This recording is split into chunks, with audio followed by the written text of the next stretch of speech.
Hello, everybody, and welcome back. It is unMadeGaming. We are here for the second half of our 12-hour charity stream. We have made it through 2 one-shots. We are here for everyone's favorite Six&Twenty Metropolis, back with the star of the show, Chupacabron, the elephant, played by none of us.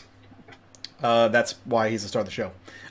So you'll see some old faces, you'll see some new faces, you'll see some new old faces. So let's go around and introduce our cast and crew for this one-shot here. We'll start with Brahms. Who are you, where can we find you, and who are you playing today? You are muted? Mute myself, yeah. It's like, I am playing Connor.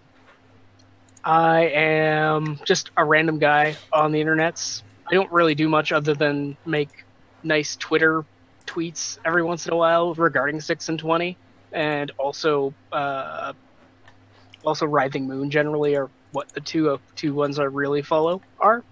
But other than that, yeah, I do not very much. I do some occasional streaming, but yeah, I'm pretty much just some random guy on the internets, and I like doing D&D stuff. Sweet.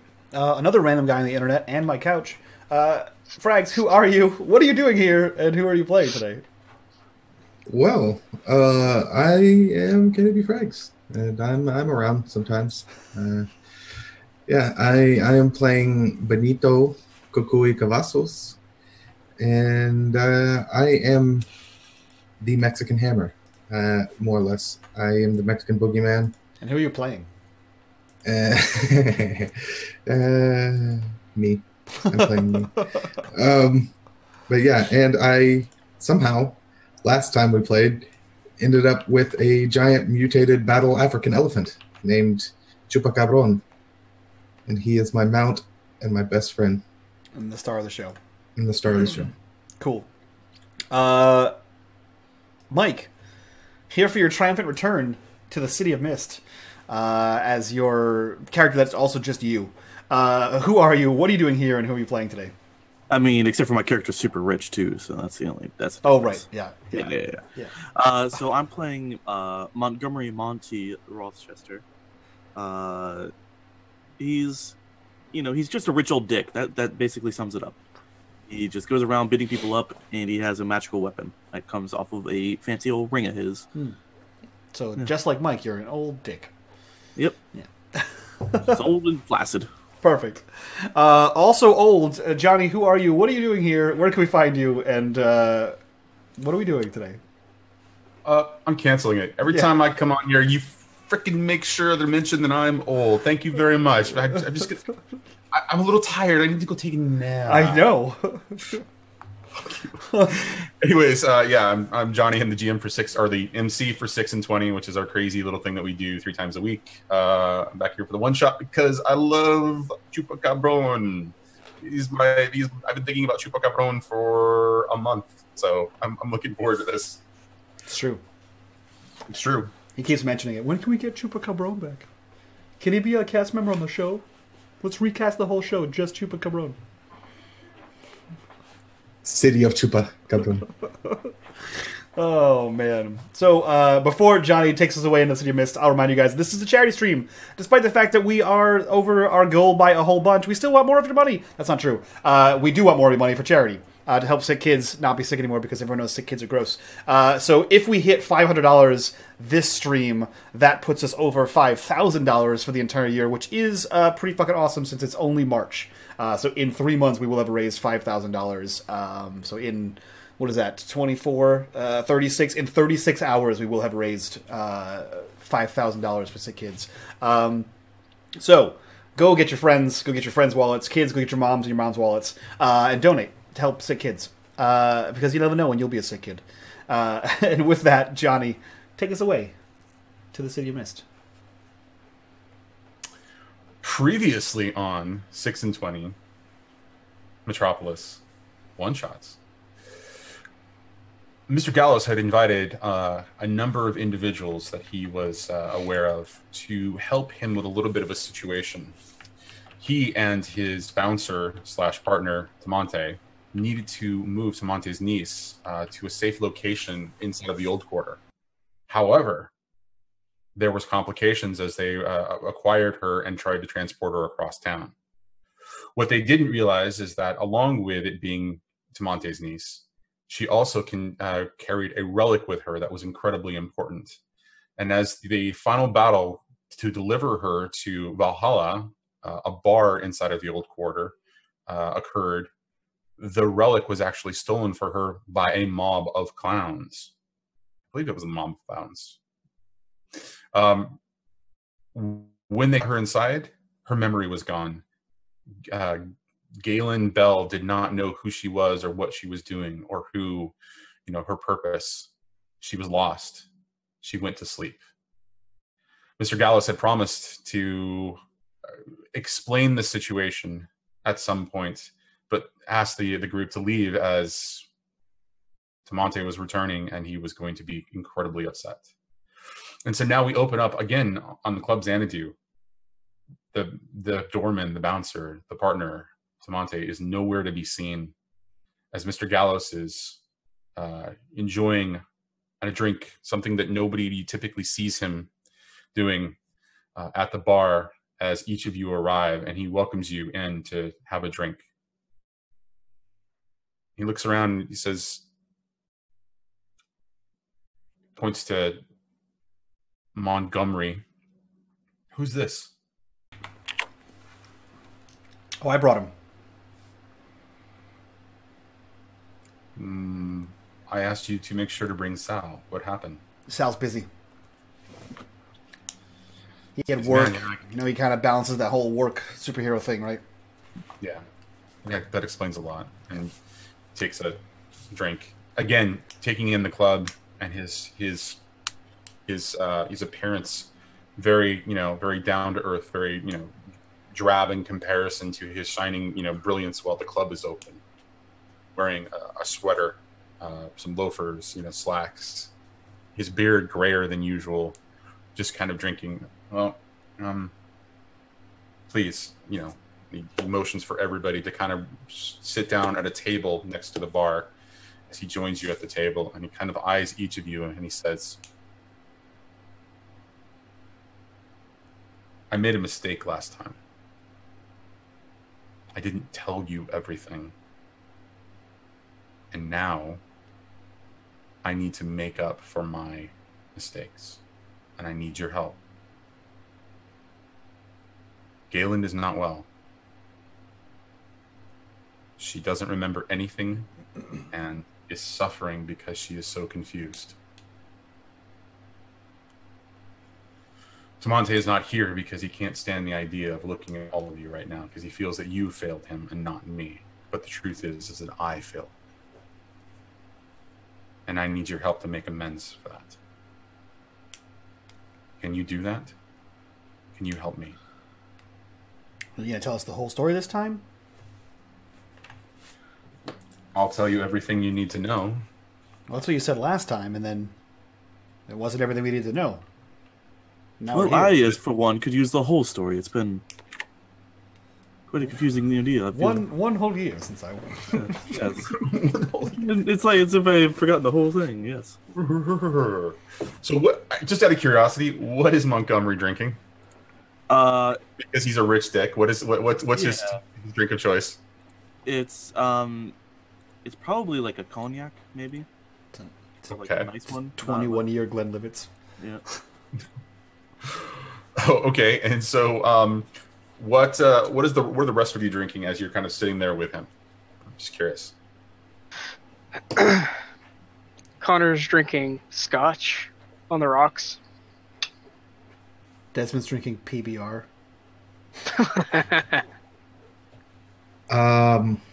Milk in a dirty glass. He brought his own dirty glass. It's tough out here, I don't have as much money. You were going to pay us. Need to make my bones strong. He's slowly sneaking like drinks out of Montgomery's glass. There's a little bit of slobber on it, Montgomery. The next time you take a drink, it's cognac and milk.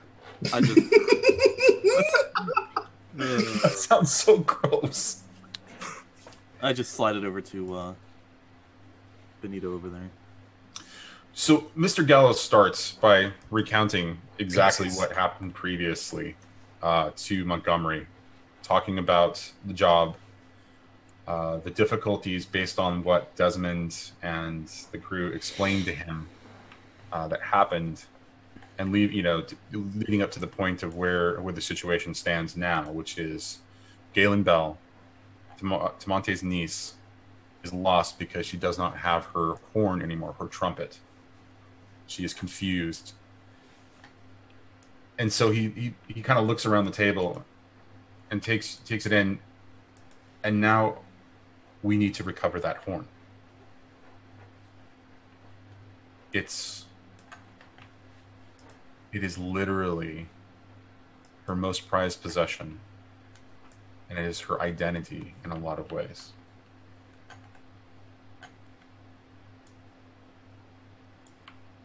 Can you do this for me?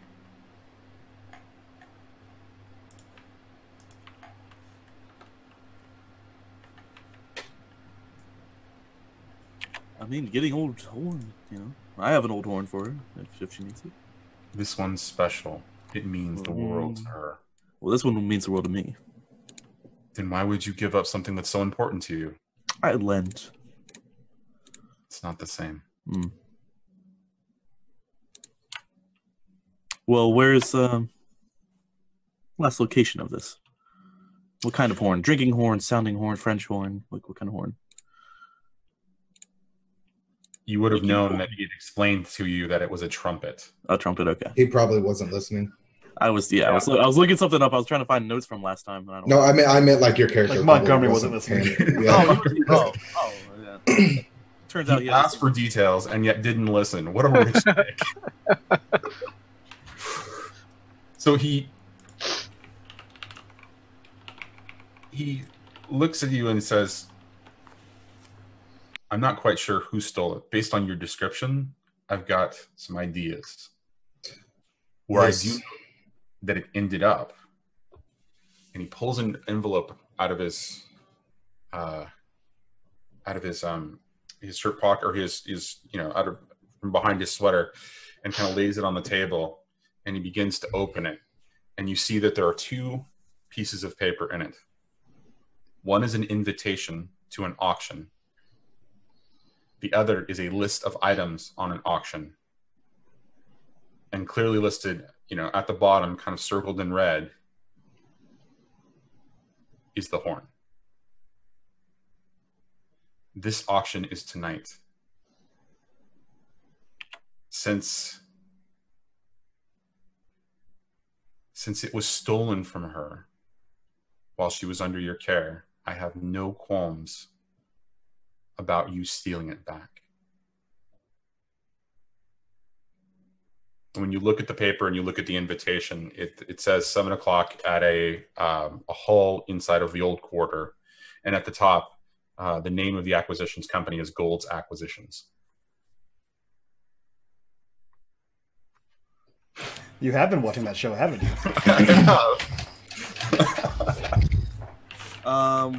Would old Monty here be familiar with that company by chance? Oh yeah, absolutely. Okay. Gold's is one of the oldest companies, or oldest acquisition firms in the city, dealing in all kinds of antiques and specialty items.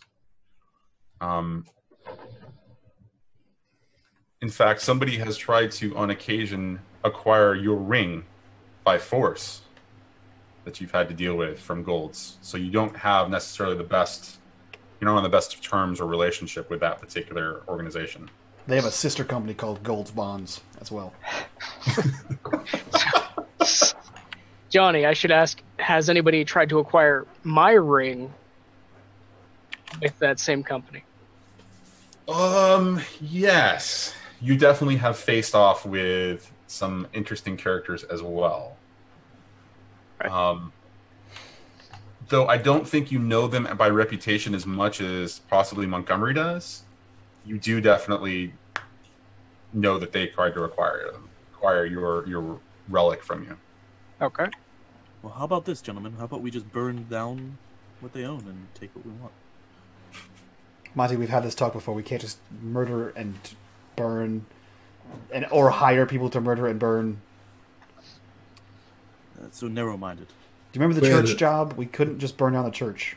I mean, the church got destroyed anyway, but we couldn't. Stone. You can't burn stone. That's why we couldn't do that one. Come on. I mean, I'm sure there is acceptable losses, right? Yeah, sure. Yeah, like it's okay if Connor dies. We don't mind. Yeah, I accept it. He looks horrified at you. It's like, you were the one that tried to burn down the church and then failed? It was a joke, Casey. Calm down. You think me or Chupa would let anything happen to you? He's jostled completely. I go flying across the room. Oh. The whole time you guys are talking, Benito's like, he's got like a little bag that he's dumping all the bar nuts in.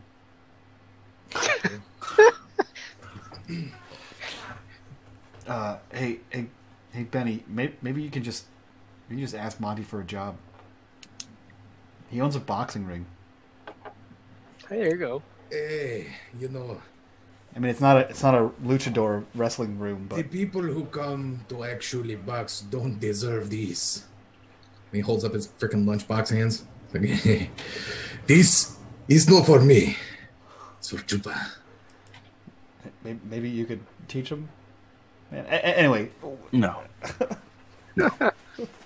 Anyway, do we know where He is Gold's and his bonds are? The company Gold's Acquisitions is also located inside of the old quarter. Okay. And you said there was two things. There was the auction and what else? There was the auction, and then there was the list of items available at the auction. Oh, okay. I thought it was two places. No. When is the auction? I didn't have anything to write notes on at the time. Not like you were listening, right? I was listening. I just have no retention of memories. He's like a goldfish. Yeah. The auction is tonight at 7 p.m. I may have a plan. A plant? What does that help us? A plan. Oh, sorry, your Is he accent. allowed to make plans? I don't What? think we should. What if we buy it? Oh, that was actually going to be my plan. Actually. Well, Monty is rich, so Yes, no, not with my money. Well, You it have turns out money? he can make plans. I have Without it. pesos. Well, It doesn't translate. okay. it's plastic. It doesn't work. I mean, that's a pretty good plan. No, listen. We buy it, and then at the end of the auction, when we go to pay for it, instead of giving them money, we give them punches to the face, and we take it. Oh, yes. Pay with pesos then, yes. No, punches. Bunches of what? No. Pesos. Bunches of pesos. Yes, okay, yes. Punches to the face. We've Bunches of what to the face? I don't understand. Pesos, guys. You weren't listening. Come on. But isn't that like a I understand. I understand the language here. I have many. you don't say, Cheap como se dice punch to the face is pow. Right hook, left hook. Yeah, I uppercut. think they'll also be very surprised and just have a pow face too. Oh, you're saying punches, There Oh, we go, punches. my man. not bunches. No, it's no bunches, it's punches. Oh, Bunches of punches. Okay. that makes way more sense. Bunches of punches, for sure. Yeah, no, I think that's a good plan. Or just buy it and Yes. leave. But then we don't get to punch nobody. That's the fun part, no? No. I don't punch anybody. I mean, punching is kind of fun. I usually shoot, but you know. Yes. Anyway. Mr. Gallows, I am sorry for everything that's happened in the last couple weeks. He says, is there anything else you have about this information? Any other information you have about this horn, even if you think it might not be relevant? Why is the horn so important? Why what is it? Does it do something? Why would someone want to steal it? Because Galen is meant to play a song. And that song is incredibly important in the coming fight. Right, but why would someone risk everything to steal it and then so obviously put it up for auction? Maybe Because she they're don't play it that well. They're taunting me at my mistake. I allowed it out of my sight. I allowed it out of my protection. Tamonte is ultimately under my protection as well. And I allowed it to go. I mean, I'm not my sister or anything, but this sounds like a trap. Obviously. Okay. I just make sure we're on the same page. And we're walking into a trap. So, we will Punches. be punching. Yes. Okay. Here's what I can tell you. The acquisition company has a warehouse where they store all of their items. All of the items listed on this list should be there until 5 p.m. tonight. Oh. Those items will be moved to the auction location through the old quarter to the auction house and will be there by 6. The auction starts at 7. You've got a couple of options about what you want to do. Ultimately, I do believe this is a trap. I want the horn back, but I also want the identity of who is setting us up.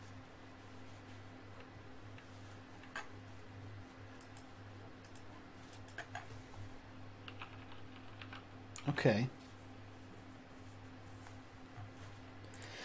So...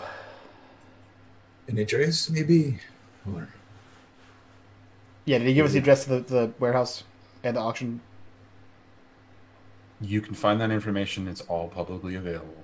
Oh, okay, that makes sense, since you probably already know, but you're going to make us do it, right? Okay. No, don't worry. We'll just go down to the town Not hall like and I ask have the it in tax front of me, assessor. but here's an invitation right here, Kukui, and he kind of pushes it over. Why don't you go ahead and walk in there with El Chupacabron and have a good time? No. Oh, we don't just walk in. We bring the noise. Oh, God. You haven't seen Chupacabron since last time, but now he's draped with a serape and has like 2 15s on his haunches. No, he Does doesn't. he also wear a sombrero? No.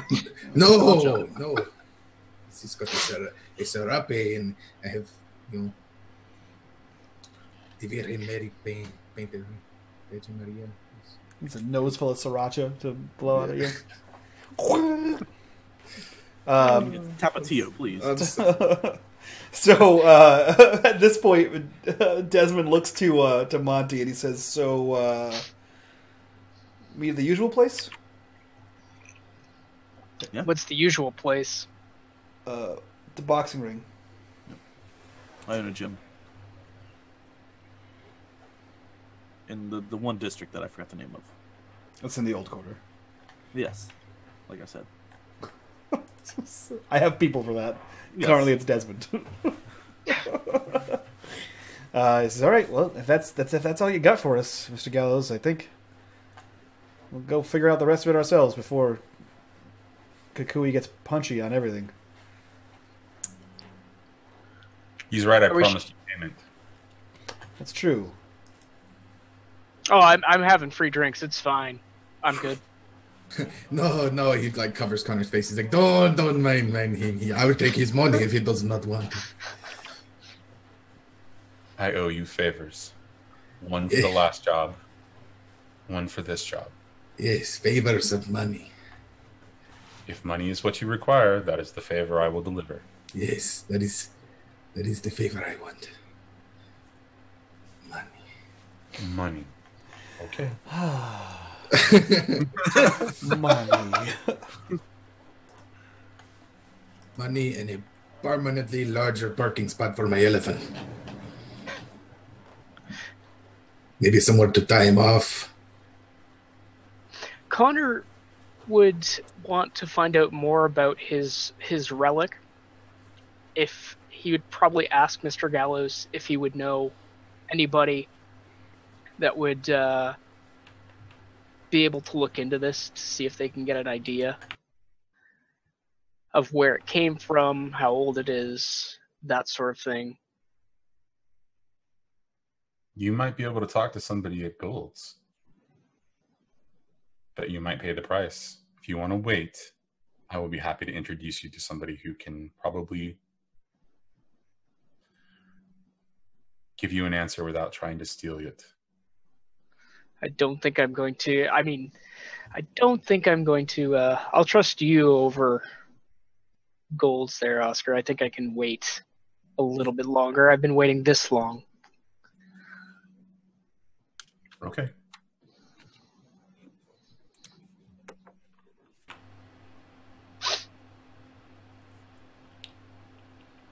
So we have a very important donation from Hello Sweetie that says $10 says, "Is this enough to get Frags shirtless? If not, I know it's enough to get Rhino shirtless." So it's the first interaction in the game. Is please leave your shirts on. Kukui, those shirtless. Why? Explain it to us. You think he had a shirt on before? Well, Oh, it's just the thought of money, and he just. Ooh, favors in money. oh, these pesos. After being filled with bunches of money, one can only assume is an unnecessary amount of nuts, milk, and cognac. Benny's not feeling so good, and. Are you doing that breathing thing? Like, yeah, like he's salivating a lot. He's like, maybe we get out of here anytime soon. Oh, Dios mío. With the meat sweats. Yeah, he's hey, I need to, and he's searching his like shirt, his pants. He's like, I can't find my towel. Oh no, and he does like the sexy buff like. Goes to take it off and he gets stuck like right here. No. He just like throws up in his shirt while it's like trying to take it off. He's got like just puddles in there. Yeah, and he's like, "Hey, ayúdame, por favor." And he's waiting for somebody to help him. The best part is we've seen Frags do that, minus the vomit, where you just get stuck right here. See, my favorite part is someone probably assumed this was going to be sexy shirt taking off time, and it was not sexy shirt taking off time. So what Connor does, the spirit katana forms in his hand, and then he just slices the shirt directly in the back of Kukui, so it falls off. Yeah, and then like the vomit goes all over. He's like, oh. Montgomery is 10 feet away. 20 feet. I don't like your drink, AC. Gallus is watching this all. And at the moment that the sword comes out, he goes, and he kind of reaches out, and the sword kind of comes through. There are no weapons in my club. Please, next time, help him with your hands. Fair enough. And you see at that moment that as he's doing that, his his hand went out like this, like he's like reaching out to you as you do it, and it slices, right? You see the other hand is gently touching the spear that is on his lapel of his sweater, the same spear that he wears, the same lapel item that he wears every time you've seen him or anybody has ever seen him. So.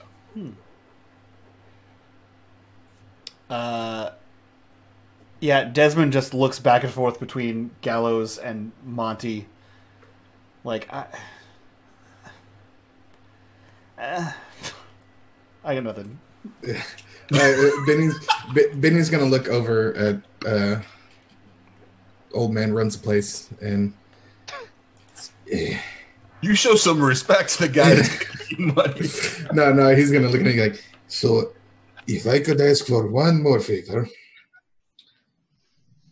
you have a shirt for me, maybe some Axe body spray or a warm towel. I feel kind of sticky. He gets up. He says, "Come with me." And he takes you into the back room, says, "There's uniforms right over there." And he points to the direction and he says, "There's a shower in there. Please use it." Gracias. And he moves back. And this is when Benny goes to the showers and realizes he has to like Force into the shower. force into the shower, and he turns and the water's like hitting him like right on his chin.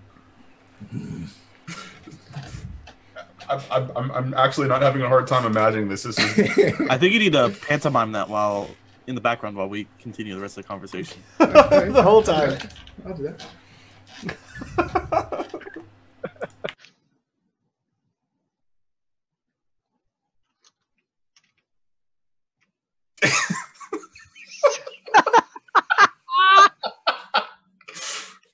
oh my god.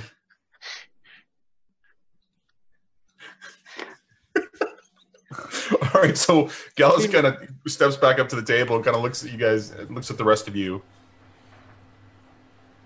Says, "That's all I've got."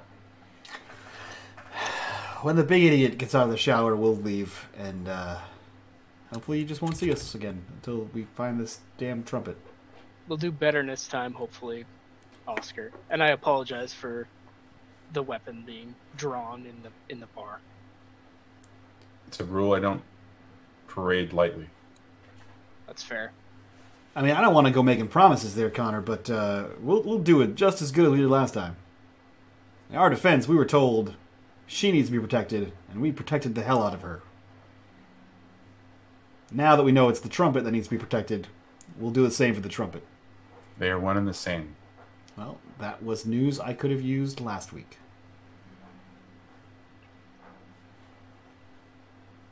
And he says, "Thank you, gentlemen. I will looking forward to hearing from you tonight." Sweet. Oh, Monty, I'll meet you there. Do you still have this sweet car?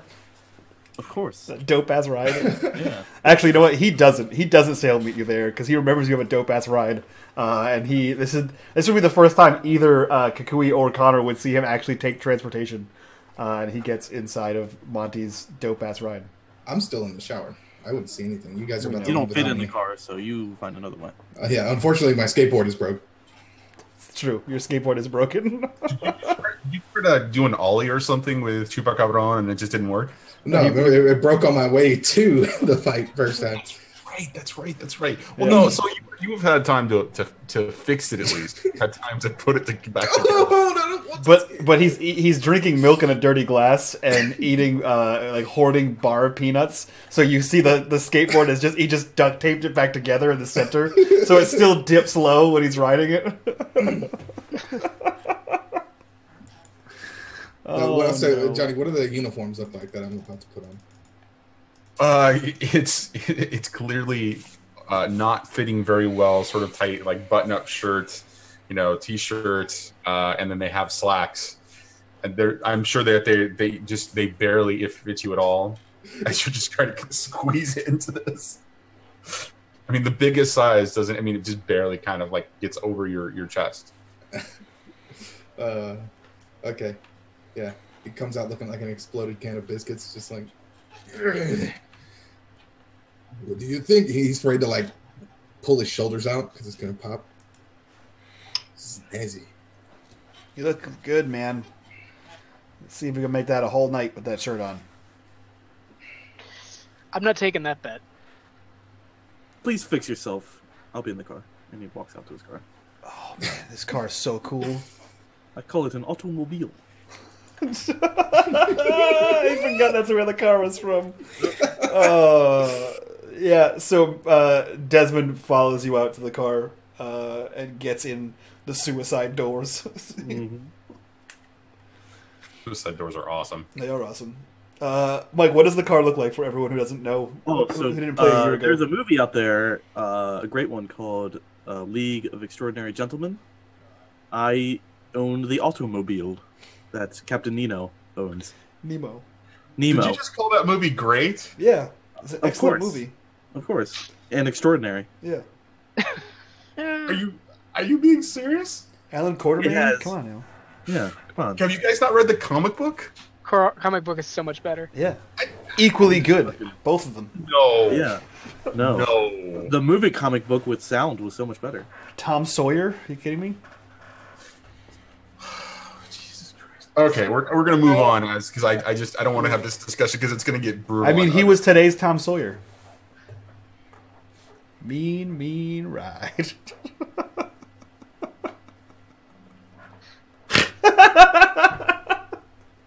Oh man, that was good. Thanks, me. All right, we're in a rush, so. Now we are. So That okay, shower scene. No, come on, the rush. That was. I guess. All right. So when you guys step outside, actually, it's starting to rain, and the rain is starting to come down, and the skies are really dark. And it's a heavy, sort of cold rain that's just coming, from the essentially the waterfront, moving into downtown, where Xanadu is. And there's a lot of traffic on the streets, but there's not a lot of people on the streets because everybody's trying to get out of the rain. Huh? Yeah, I head to the car. I head to the automobile. Okay, so where are you guys heading to next? What's the plan here, guys? Headed to the boxing ring. Yep, headed back to my place. All right. So how is Kukui getting there? Is he going to ride Chupacabron, or is he going to find a new skateboard? Is he going to Chupacabron is probably still at the boxing gym. I'm going to assume that's where I've been staying. For multiple reasons. One, because I'm going to assume Desmond's too scared to tell me to leave. And two, he's... But at my boxing ring? Yeah. No. I thought that was Desmond's place. Nope. No, that is mine. It's just So Desmond's Benny's been hiding out at the boxing ring. Everywhere I go, like I have to clean up like a little milk and cognac stain. They can't figure it out, but now that you guys were together at Mr. Gallo's place, you're like, son of a bitch.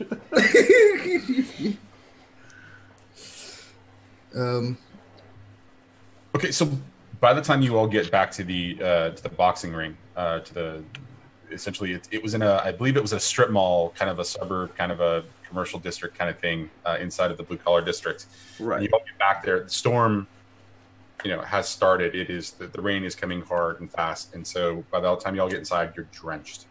No matter how long you're outside, it's heavy rain. It's crazy.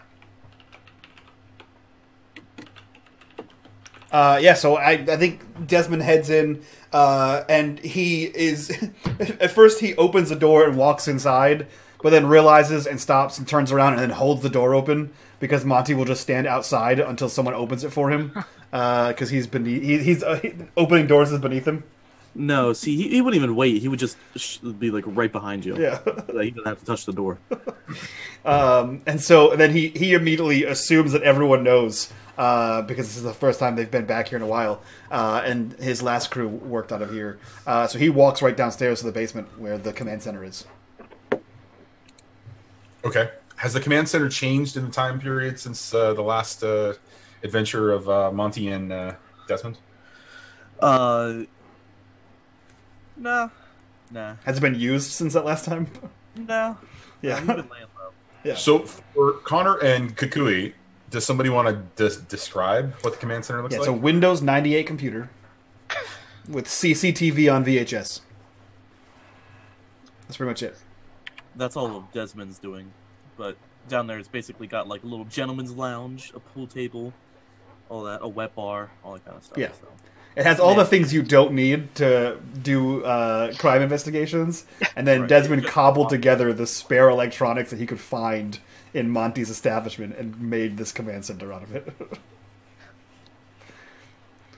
Also, the door deadbolts, like it has like the massive like latch on it. We used that before. But he throws the latch and heads downstairs, and you hear just...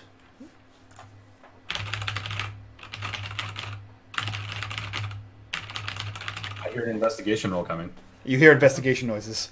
As I begin to attempt to use Sage to find information on this horn and this auction, and like the other items on the auction, and obviously get the address to the place. So I'm going to give you some investigation. All right, yeah, totally do that. I'm not good at investigation. We established this last time. So I'm going to use snooping around, and that's it. Actually, you know what? I'm going to use snooping around, and I'm going to use super speed, because I'm just blasting across these keys as fast as I possibly can, opening different searches. That doesn't change the speed of the internet or the computer, but it makes me feel better. Okay, I'm okay with that. Dope. Cool. So let's do that. Investigate. Ka-chang. Great success. You get 2 clues. Okay, so 2 clues. Obviously, clue 1 is where is the warehouse? So. Oh, okay. All right. That was not the question I was expecting for the first. The warehouse is located on the waterfront in the Old Quarter, which is on the border of the Old Quarter and the docks. It's clear that this is basically like an old shipping sort of warehouse that was in the Old Quarter that has been repurposed as a sort of a warehouse sort of storage facility. The pictures that you're able to find on Sage Images show you that there is a significant amount of upgrades that have been done to the classic structure. The structure looks the same, except that it's definitely been updated and modernized in such a way that windows, that kind of a thing. The doors clearly look more reinforced. That it has a sort of a fortressy kind of feel, fortressy kind of a feel. Am I able to get like a blueprint of this place? With your second clue, you could. Okay. Or you could, and that would be basically you calling your friend. Well, actually, Connor could probably do that for you. So my second. So I'm not going to use my second clue for that. My second clue would be. Good call, Connor. My second clue. Man, so I have 2 thoughts, and I'm going to open this up to the table. What's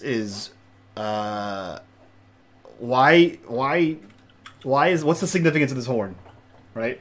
Or are there commonalities between the items on this list? What do you guys think? That's tough.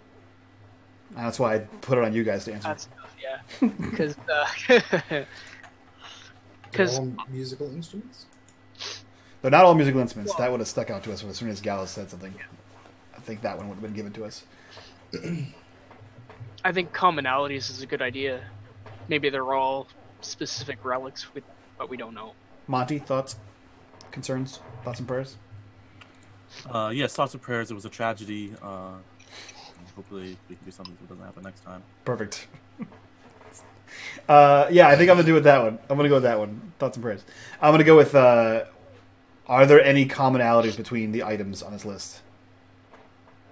Like, same time period, the same, Art Deco style. Are they all Greco-Roman? Are they all Norse treasures? Are they, that kind of thing. Did the same person donate all of them? Yeah. There are no commonalities in the sense of. Hold on a second. There are no commonalities in respect to the type of items. On there is the horn. There is a revolver, a very classic sort of Western revolver, a 6-shooter with a holster. There is an axe. A double-bladed axe. There is an old book. Let's see, what else is there? There is a rocking chair.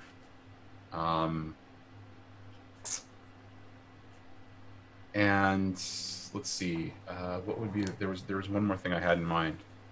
So just so you kind of going into this, no, there's no commonality in respect to the type of items. And I'll let you know there was one other item I was thinking about I wanted on that list, and I'll let you guys know in just a second as soon as I can remember it.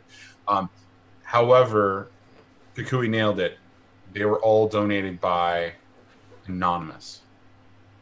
all just kind of coming randomly. There's not a clear donor. There's not a clear donor for any of these individual items. Beneficiary is not known. Okay. Yeah, just let me know what that last item is when you think about it. Okay. And then you would all hear in this room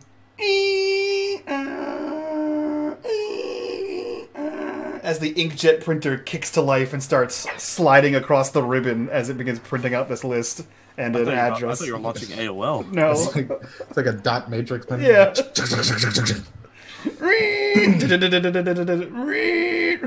Yeah. Yeah, and it's just one continuous ream of paper. We're doing a TPS report. Yeah. As Desmond swings around in the chair, he says, "Well, I found the place, and I found the list of items that are for sale. Nailed it." Okay. Sorry, you had that list of items. And I found the list of items that were for sale. Kirkui's gonna be like, he gave us the list. Yes, but that was handwritten, and this one tells me who donated it. Good job, Desmond. Thanks, Monty. Good sport. Connor's at the wet bar, just kind of shaking his head a little bit while having a drink, just kind of. Senor Montgomery. I believe he had the great work he did. Yeah, I know, Connor. I agree. Senor Montgomery, you have a better shirt for me. No. I mean, yes, I better shirt. No. I have so many better shirts than you have. Just none that'll fit you. May I trouble you for a better shirt?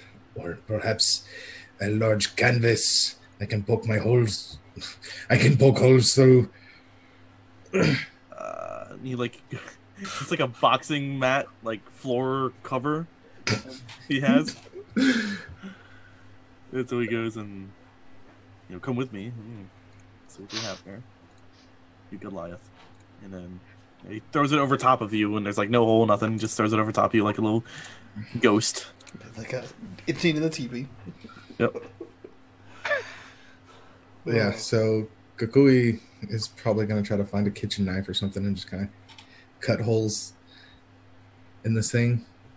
To create a little poncho for yourself? Yeah, but he's not going to cut like a head hole and armholes. He's just going to like go towards the edge and cut armholes, and he puts it around him, so now it looks like he's like in like a hot dog bun kind of thing.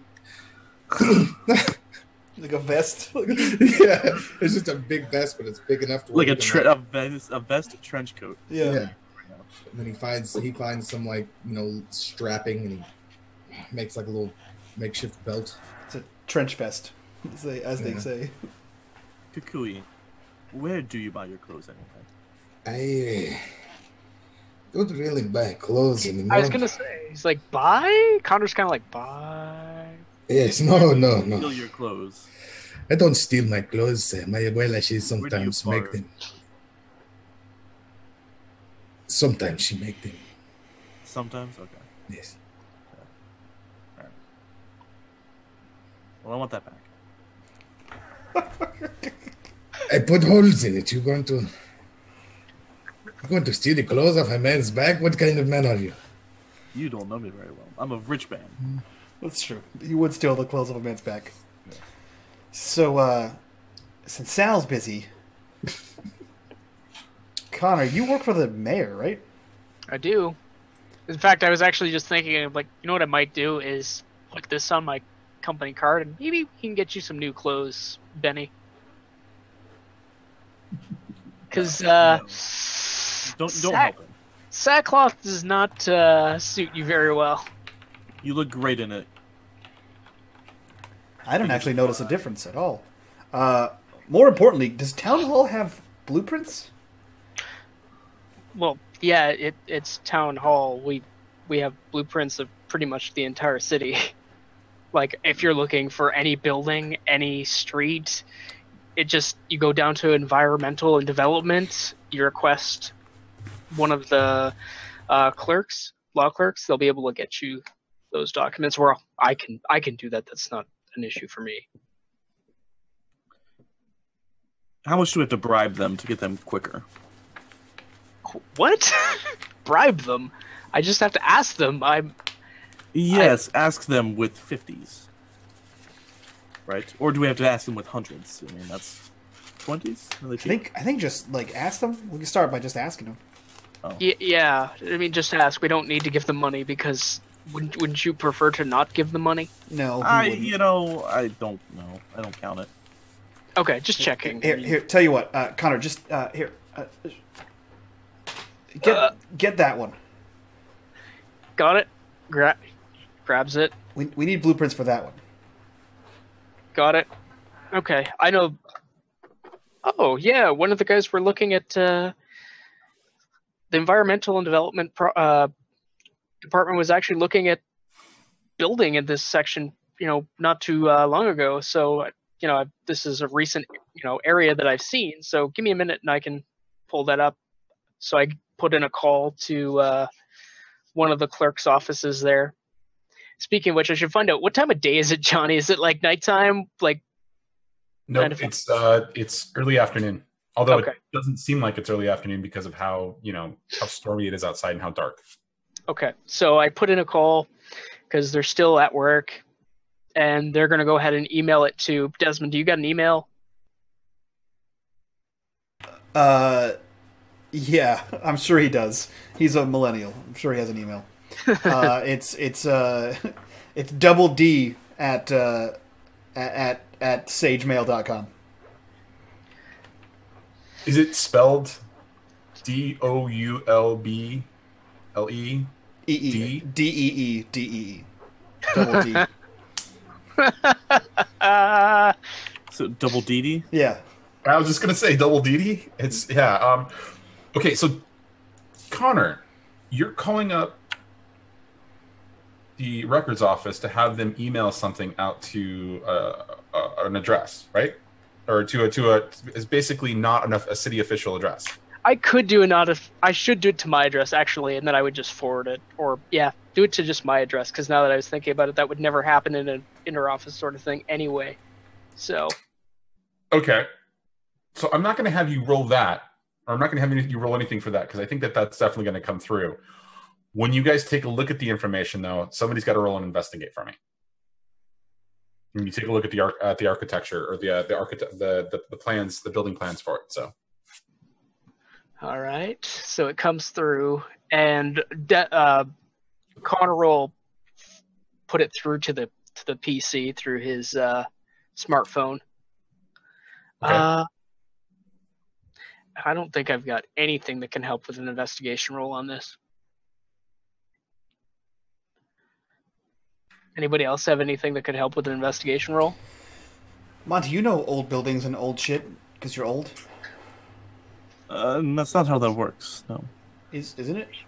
You just know more things about things because you get old. No, you have to actually learn. Oh. Yes. Whereas this I'd probably have some business contact or have had previous business experience with it. I don't listen very often, so. He kind of directs Monty's attention to the blueprints that we're looking at. Oh. What building is this? The warehouse. The warehouse? Okay, so this is Gold's, like the warehouse, right? This is Gold's Acquisitions Warehouse in the Old Quarter District. Okay. For those who are not listening. No, I have that on notes. I have it. So, would he, having done business with them, perhaps, in the past, even not so great business, would he have potentially? Would he have what, specifically? Any business relations or any kind of, maybe been in that warehouse before, back when he was younger. Well, I was thinking too, wouldn't he have some sort of relation of Gold's based on, wouldn't you do any research on them as they've been trying to acquire your relic? No, that's for Desmond to do. He gets Desmond to do that. Oh, okay. Yeah. Desmond is basically Monty's lackey. Ah, okay. Monty basically thinks Desmond's his lackey. He asks for things to get done, and they get done. That's true. They do get done. They do get done. Yeah, Desmond was the punchy guy of the group. So he's not the looky guy. Our looky guy was a cop, and he's not here. So That's someone else's problem. He looks at this, he's like, yeah, I don't know buildings. I usually get around them or on top of them. So this is all gobbledygook to me. So given everything that this conversation has gone into, I'm going to say that yes, Monty would probably have talked to somebody or know somebody who knows a bit about architecture that he could refer to for this. Whether Monty had actually been in the Gold's Acquisitions warehouse, I'm not quite sure. Possibly, but it would have been very limited to whatever you were looking at there.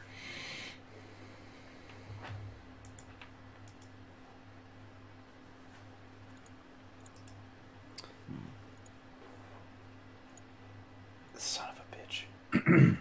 Bun donates to $5 and says the DM gets a free crit or a similar game-based advantage.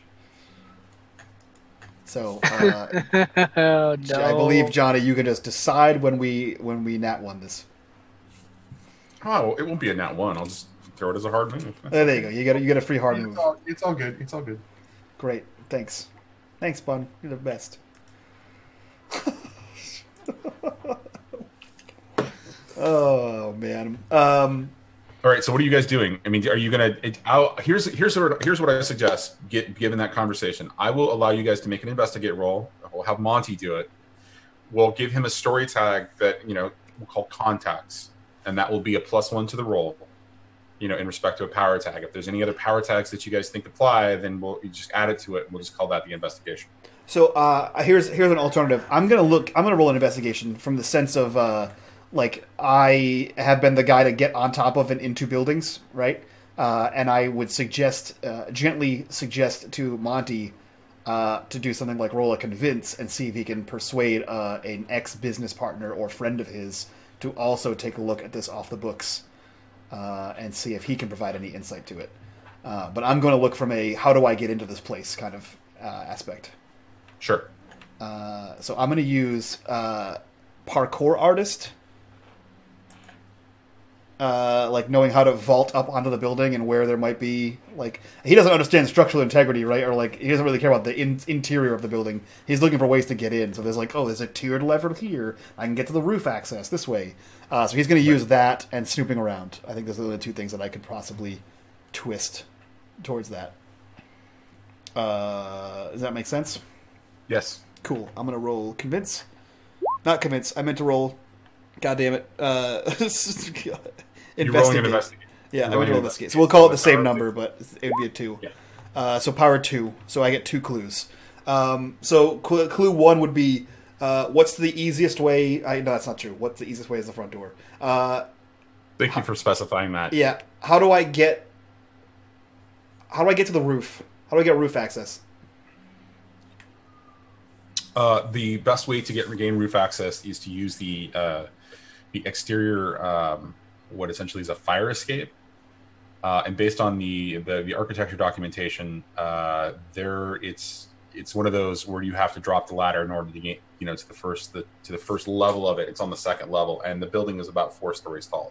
So he looks at the fire escape, and then he looks over at Kukui, who's doing Kukui things in a tent, and he looks back at the fire escape, and then back at Kukui, and shit.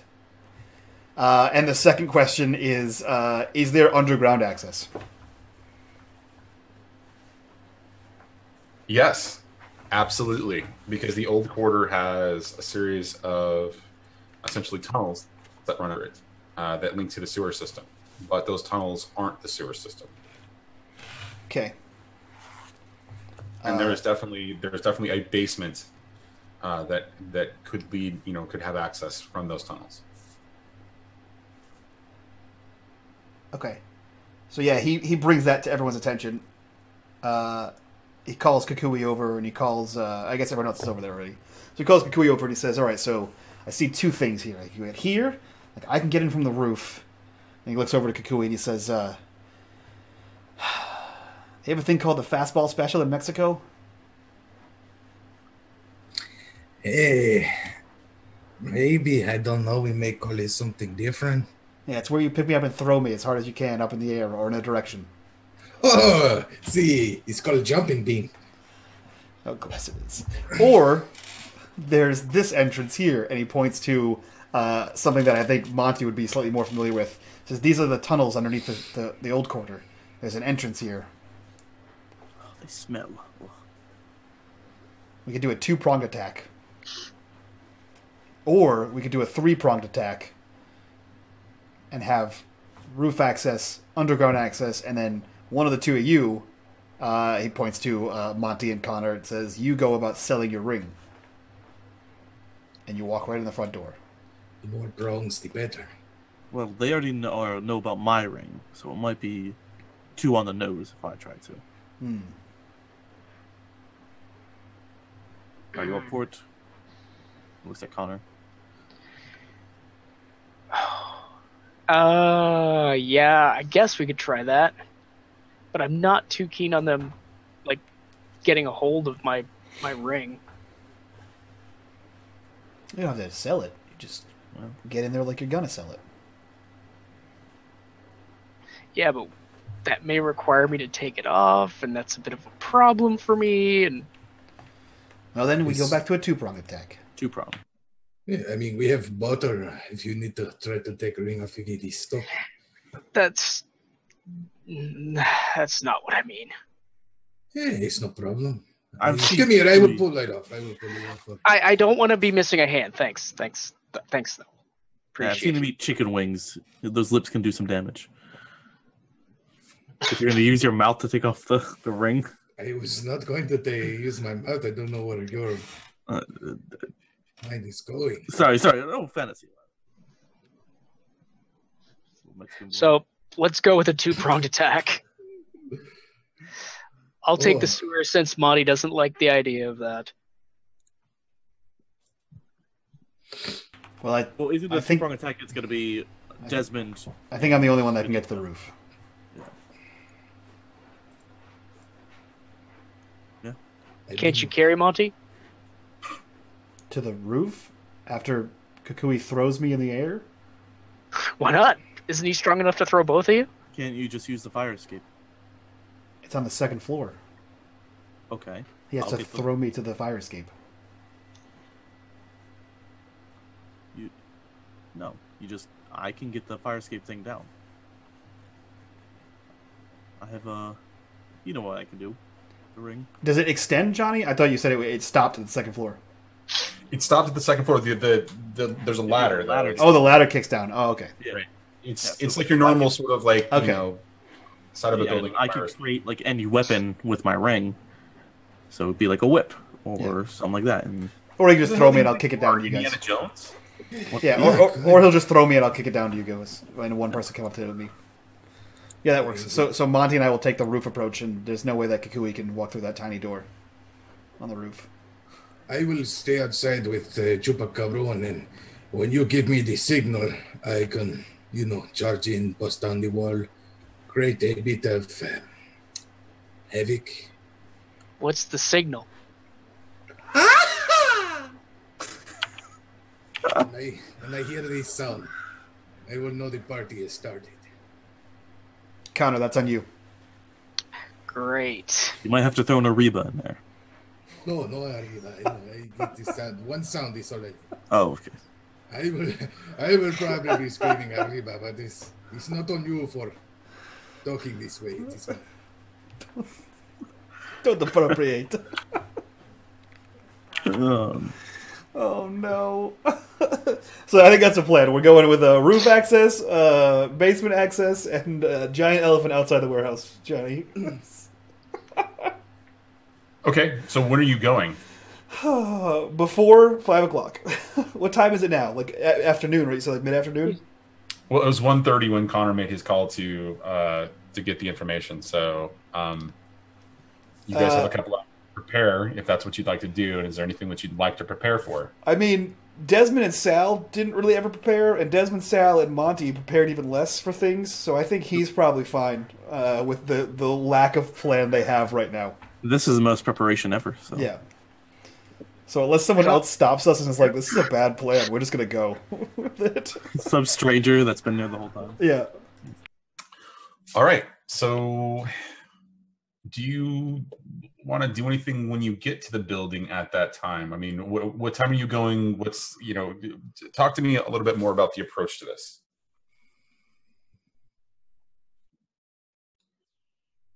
Stop typing in chat and focus on the game, Mike. Come on. How am I in charge of the approach? I'm a 22-year-old. Why am I in charge? Sorry. Oh, it's Rich Dick time? Is he going to... Oh, okay. Or the mayor's aide. Or mayor's aide, yeah. Definitely not Kukui. No. I would punch the door down. That makes more sense, yes? We won't take the automobile. Of course. It's too recognizable. It's a classic. Everybody could ride on Kukui. I mean, Chupacabron. Everyone could ride Kukui too. You can ride Kakui, but I can tell you, you will never forget it. It will be a bumpy ride, that is for sure. And sticky. It's because of the milk and cognac. I think we just we get in the general area and then split, right? Yeah. I think the best course of action would be that we would go ahead and call an Apollo, because that way they're so common in the city that there's, well, I mean, obviously Kukui's going to ride Chupacabron all the way to the club, or to the warehouse rather.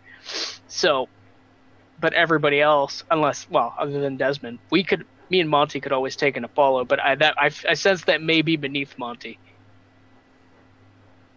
Oh no, Apollo has some really excellent tiers of vehicles. There's even a class or a tier that would appeal to Monty and his sensibilities. Oh really? Yes, it is the.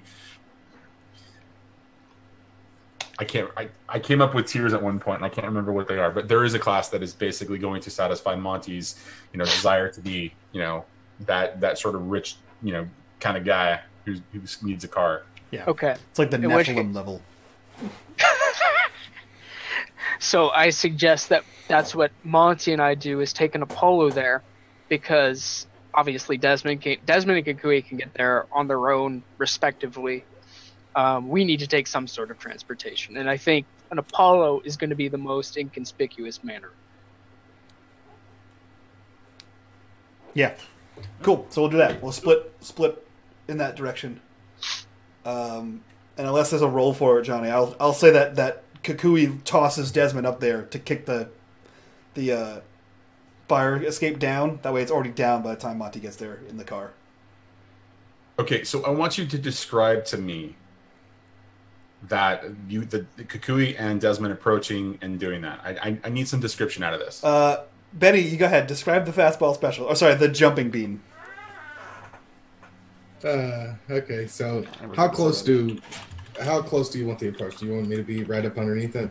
Oh yeah. I mean, the shortest possible. All right. I'm gonna ask him. Do you want to land on your feet, or are you going to catch it with your hands? Do you want to survive this? How are we going about this? Do you want? The surviving is probably the best option. Yeah. Okay. But as long as you get me up there, I'll grab onto it however I can. Okay. And he's gonna come up and just grab you by the back of the shirt, and then have the other hand grab you by your belt line, your waistline. 1 for the money, 2 for the show, 3 to get ready, 4 to go, 5 to throw, 6 to what? How many are you counting to? I don't know. I only know up to say 10 in English. So okay, just throw it. Just do it now. Now? Yeah, like right now. Go ahead. Right. Just the whole time I have you up in the air just by. Ellie. Okay, you're gonna catch it, right? Yep. Go ahead. Just. Okay. Yep. Mm-hmm.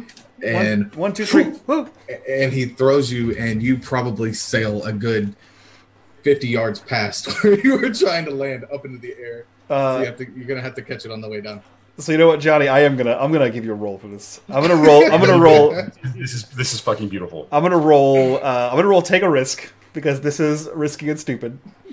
I'm gonna use parkour artist, nimble as a fox, and good catcher. Good catcher. Nice. Hold on. Let me look at something. The only one that might fit would be often overcommits, but I think that could be. I could take that. I think overcommits definitely applies here. Right, so yeah, I'll put do. that on there, and then take a risk. Ka-chow! Great success! You do it somehow. Suck it. I really want to use that donated crit, but I'm gonna let you succeed. Okay. So describe to me what happens when you go super high into the air and come tumbling down to this. So it looks like a diver in reverse, right? So he just gets rocketed up into the air, and then he does that like cartoon-esque whoop, whoop, whoop, whoop, whoop, whoop, whoop, for like a second or two, and then he like does the toe touch as he's coming back down, and then extends out, and then grabs the last bar and just yanks it down to the ground and lands next to Kukui and throws his arms up, and he's like, nailed it! And he goes for a big, meaty, trash can lid high five.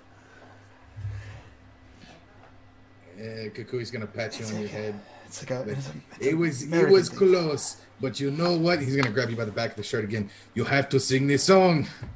What is the song? It's the Jumping Bean song. This is why it is called Jumping Bean. I don't know the song. I don't know the song either. I was never be able to throw. So. All right. Well, I always did the throwing. You know, it's everybody says, "Oh, throw me, so I can sing Jumping Bean." And it's all right. Well, next time we'll learn it for next time. And the whole time he's got you sure you don't want to sing? No, I'm fine. Just gently put me down. And he's gonna just set you down. Okay, this part of the fun. Okay, not today. Oh, all right. And he starts climbing back up the ladder towards the roof. All right. What is Kukui doing? Just hanging out? Everybody's gone, right? Yep. Kukui's gonna take off that stupid shirt. He's really body conscious since he's grotesquely ugly, and he was just doing that for everybody else's benefit. And he's gonna take because what he did was button two shirts together at the other place. So he had his arm in the right shirt of one and the left shirt of the other, and then he had it like buttoned up together around the back. He's gonna take those shirts and like try to somehow put them back on. Okay. And he's gonna grab a trench coat somewhere that I'm sure he has stored.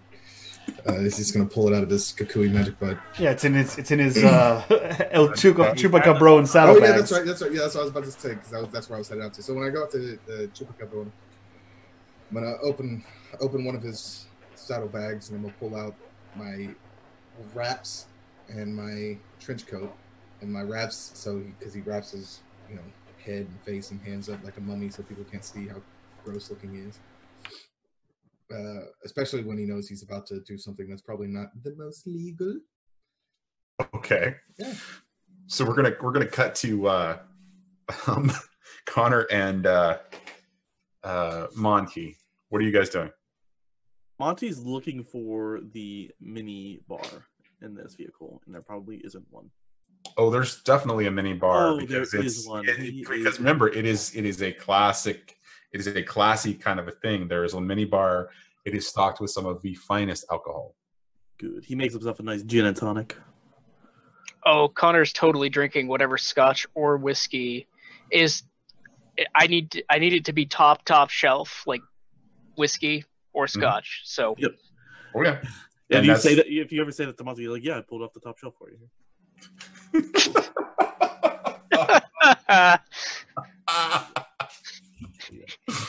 Dick. Well, wonderful. Thank you. All right. So, where do we find you guys? Are you just waiting outside, or what's going on in this vehicle? I'd assume we were having some sort of small talk, or Monty was pretending to not listen to me like the entire time I was talking, which seems appropriate. Yep. So, once we actually arrive, we would, step out of the vehicle, and then I would head down to a sewer grate. I'm assuming there's some sort of sewer grate that I can, shimmy down, or some underground entrance that I can get down. Okay, and you can.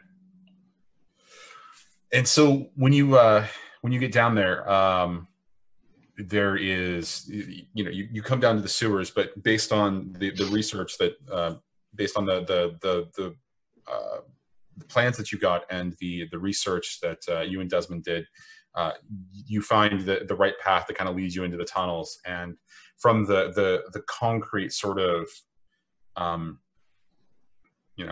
structure that is a sewer, you find yourself in old brick sort of tunnels as you kind of lead up to what is essentially a door leading through the back, leading to the bottom side of the building. Okay, so this is like man-made structure then, so it's not like this is. Oh yeah, these are fully kind of crafted structures that are that are these tunnels. They're so okay, so this would be something new, not like is this? They're a couple hundred years old. Okay, but this is. My question is it more crafted, like not recently, but is it does it still have the appearance of like a sewer, or is it more like a crafted room, like they've actually made out a tunnel and it's? No, these are like an actual room that essentially tunnels were dug out and then they were lined with bricks to kind of support the structure, right? So, okay. So he's obviously going to be a little bit flabbergasted because this is clearly not what is on the city plan. Mm-hmm. This is something else completely different. Nope. So he wasn't expecting this. What a twist! Surprise! So he starts heading down the corridor and then looking around to see if he sees anything conspicuous. Is there anything like right up ahead that he would see? So all the tunnels around the building, and the way you see them going off in the distance under the old quarter, all of them match this. So you make your way towards the structure based on your understanding of what the tunnels should do and where the building is, and eventually you find your way there towards what it looks to be some sort of a door that leads into that general area, that general direction. There's like a wooden sort of door with a kind of iron inlay. And a very thick handle with a keyhole. And every so often, just in the distance, you hear weird sounds sort of coming off, echoing from one of the tunnels. Sometimes it's a cry, sometimes it's a scream, sometimes it's a growl. One time you hear, metal on metal, kind of a clashing. Another time you hear a gunshot. So just all kinds of weird sort of sounds as you're making your way to the entrance of this, the underground part of this building. Okay. As I head closer to the entrance of this building, can I make out where the sounds are coming from specifically, or is it because we're in a tunnel that it sounds like it's coming from all around me, that it's kind of indistinct? It's very indistinguishable because the echoes just kind of play off the brick. It just like kind of resonates through, from what appears to be a distance. Okay, in which case Connor is just going to keep moving forward because he can't make heads or tails of whether or not where that specific noise is coming from. It's a little bit disconcerting to him, but obviously he can't do anything about it, so he's just going to focus on going forward with the job. Okay. So how are you going to do that? How are you proceeding forward? So I'm proceeding forward through, like,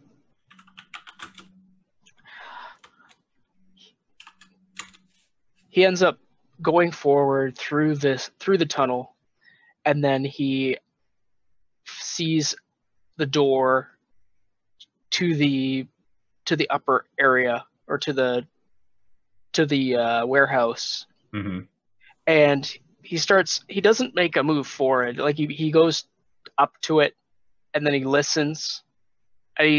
What does he hear? Does he hear anything? You don't hear anything from the inside. It's incredibly quiet in there. Is there a keyhole or anything that he can look through? It's definitely a keyhole, and it looks based on the way that the door and the lock or the thing looks, it looks like not your normal sort of key, right? Not your modern key. It's more of a classic sort of key. So we think like a warded lock. Kind of Okay. Okay. So he goes to bend down and he takes a look through the keyhole to see if he can see anything through the other side. And yeah, it's dark in there. You can't see any. You can't really see nothing. Okay. So he goes to put his hand on the door. Okay. And then goes to push ever so gently on the door. Budge. Doesn't budge. Mm-mm. Okay. Is there... And I look on the wall. Is there anything in the walls that I could use to like push my way through? Like, is there any sort of... Actually, he starts feeling the walls to see if he can... Can I do an investigate roll? You sure can. Okay. Because he's going to start looking for a secret sort of hidden passage, like a hidden stone that would be a pressure plate. Okay, so go ahead and roll it. Yeah, I don't think I've got anything that would actually assist me in this. Yeah, I think it's just going to be a straight roll. I think I'm going to give you a story tag that basically, informed based on the plans that you were able to acquire. So go ahead and add a +1 as a power tag, because that, we'll just call it informed. That should give you some sort of insight that what's behind the door, or how to get behind the door, or what have you. Okay. So I'm going to roll it. Got a +1. Nice. Great success. Okay, so you begin to kind of feel around on the bricks right next to the door, and you don't get anything from that, right? And then you start to feel around the door frame, and it's as you're kind of at the top, kind of holding onto the door frame, just running your fingers along, you feel that there's a little bit of a lever of some kind, and when you touch it, it pops, and the door kind of swings open. Okay. So that's your clue, is that there's this lever that you can figure out that allows you to go inside. And so you step inside to the doorway, and it's a dark, another dark hallway, also lined in brick, illumination coming from somewhere that you're not quite sure. And as you step inside, the door swings back shut behind you. And we're going to cut over to Desmond. All right, Desmond, you're on the roof now. What are you doing? Waiting for Monty. Yep, I would have just gone. I would have known on the blueprints. It would have gone around. Would I have seen Kukoi over there, or would you have moved on? Okay, he wasn't there, so I go up the fire escape. Great job, right. Kukui. So, Monty, you find Desmond just sort of, being Desmond on the roof. Yep, just waiting for you, kicking rocks around. Oh, you're finally here. All right, cool. Welcome to the roof. You should try this door here. And he goes to try the door. It's locked. Oh, of course it is. Let's not shoot it. He holds up a hand to Montgomery. He holsters it. Let's let me try this. I don't know what to roll for this to break in. I'm trying to break this handle off. You're gonna try to break the handle off? Yeah. So but I'm not sure Montgomery what to roll. Turns his ring into a hammer. Or perhaps a battering ram. And he's like, is this...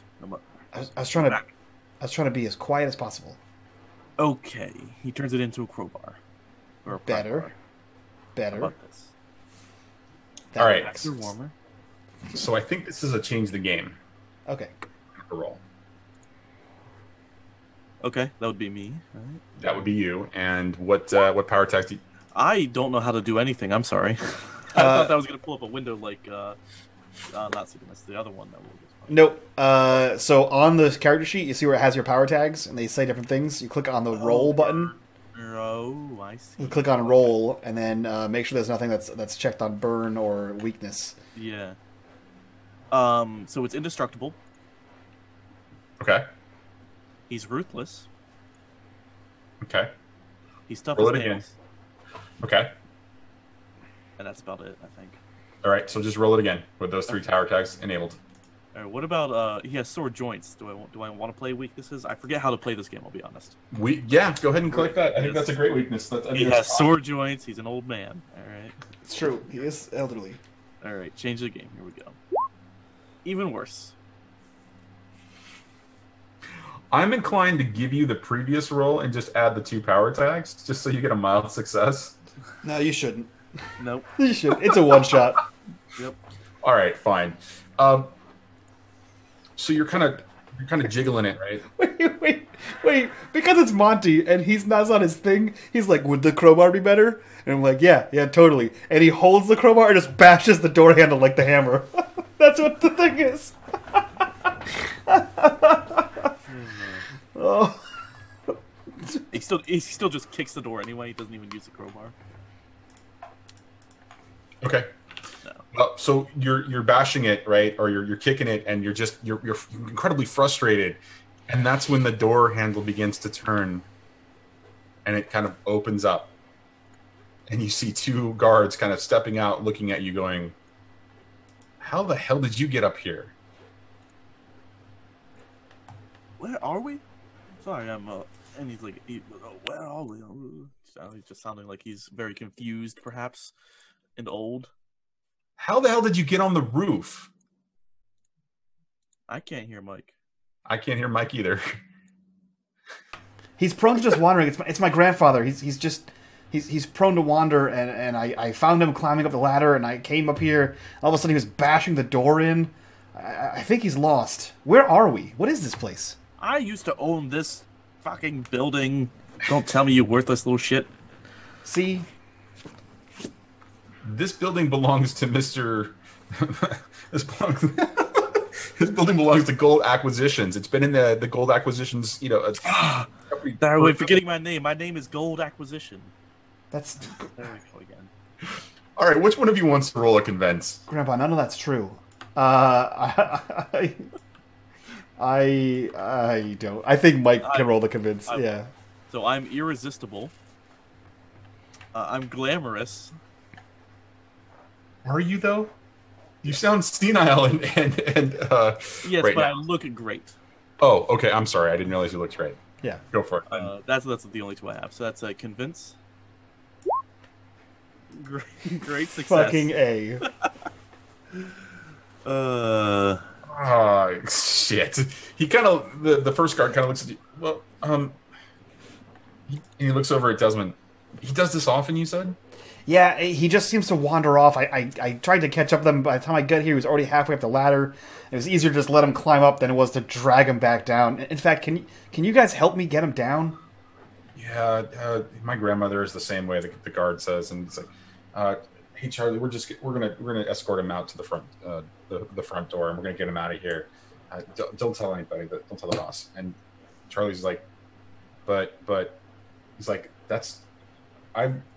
and they just have a quick exchange about who's authority and who's got seniority kind of thing, and they're like, "Okay, all right, come on."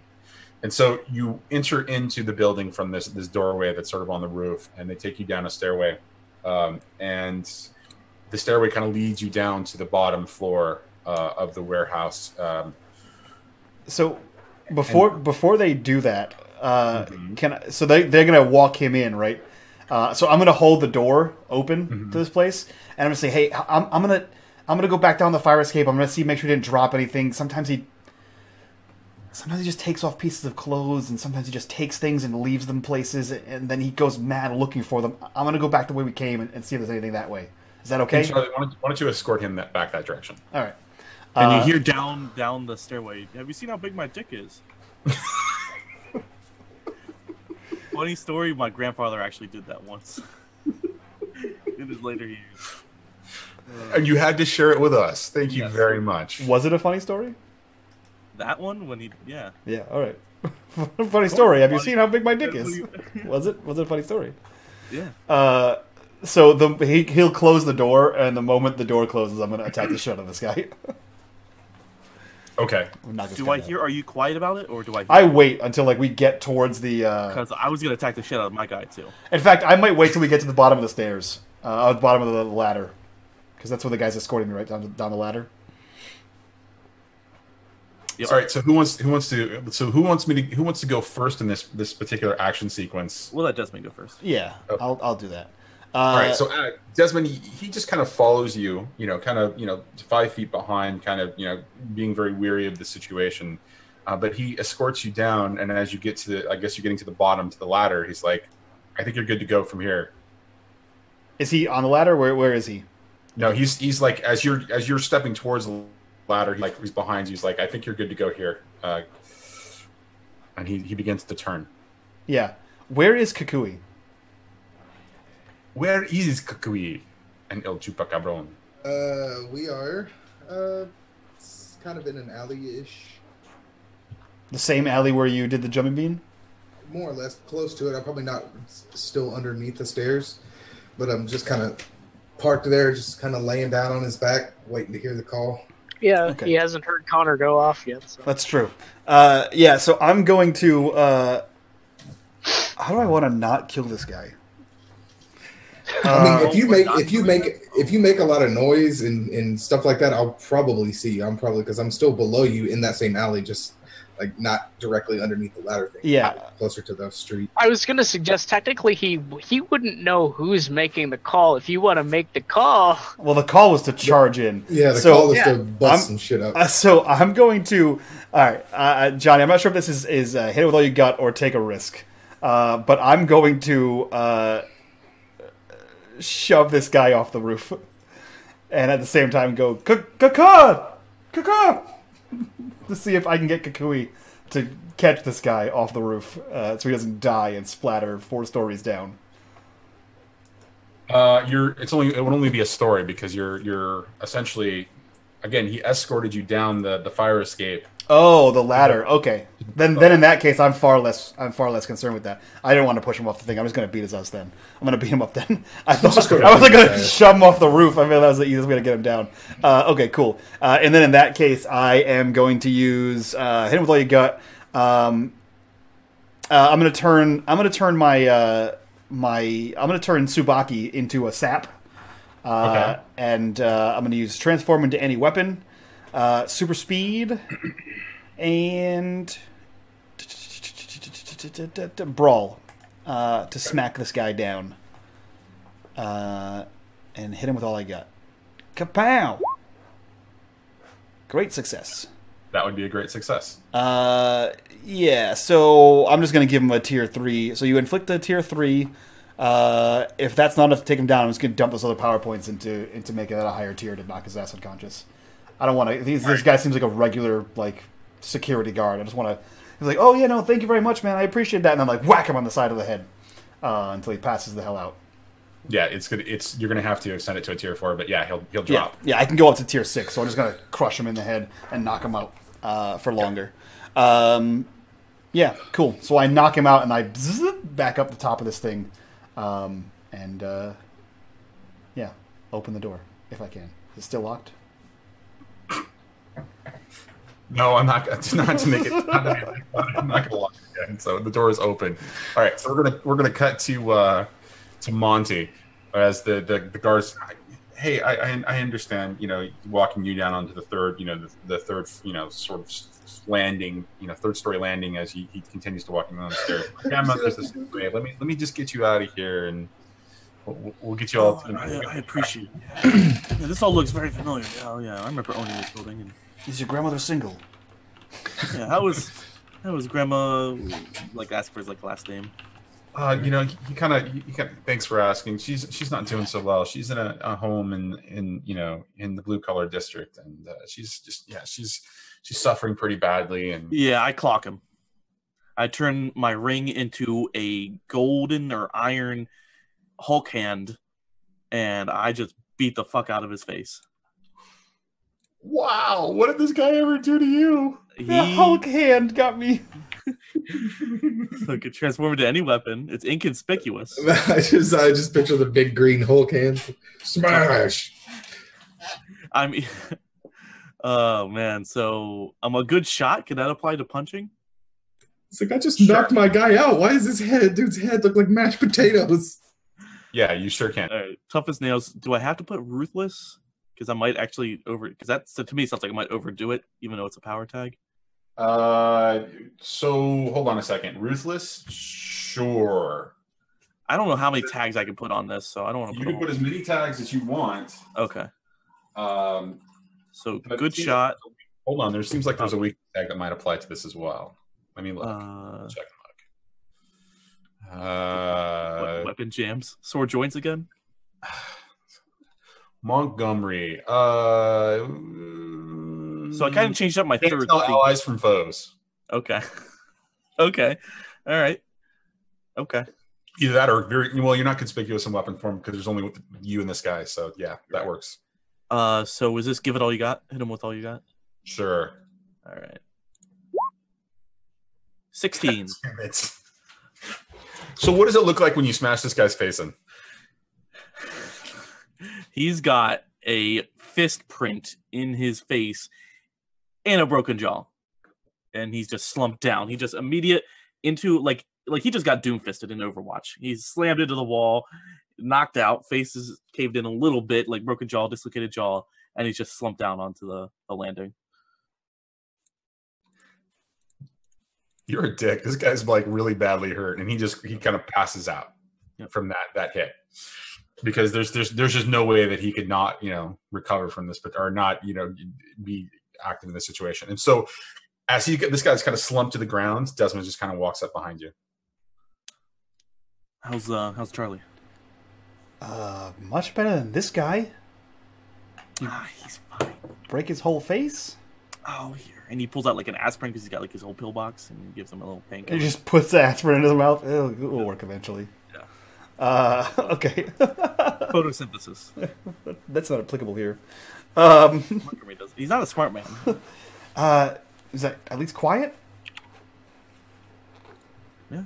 Did you hear it? Well, no.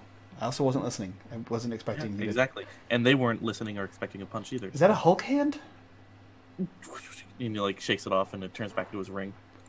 Huh. I just made a sap with mine. Anyway, okay. Is there anyone else? And you kind of look around. What does the interior look like?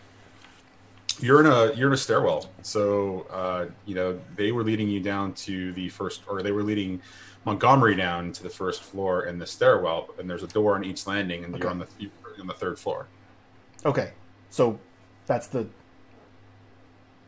There's 4 stories, so this is the second of that time. Yep. And all of the warehouse is obviously the first floor, right? What the hell would they? He kind of looks to Desmond. He looks to Montgomery and he says, "What the hell would they need offices on all 3 floors besides the warehouse?" Business dealings and record keeping and accounting. You need 4 floors for that? Comptrolling, I don't know. How do you own things? And he opens the third floor door and looks into that floor. It leads to essentially what looks to be like an open office setting. Are there people in there? No. Huh. It's Sunday. I was gonna say it's huh. Weekend. Well, that was boring. Next, and he heads down to the next floor. No trumpets here. We're gonna, as you guys continue to head down, we're gonna cut to Kukui. You're just sort of hanging out outside. You saw a little bit of the commotion that went on with Desmond clocking Charlie. Do you want to do anything at all? He's gonna kind of lean up. Oh yeah.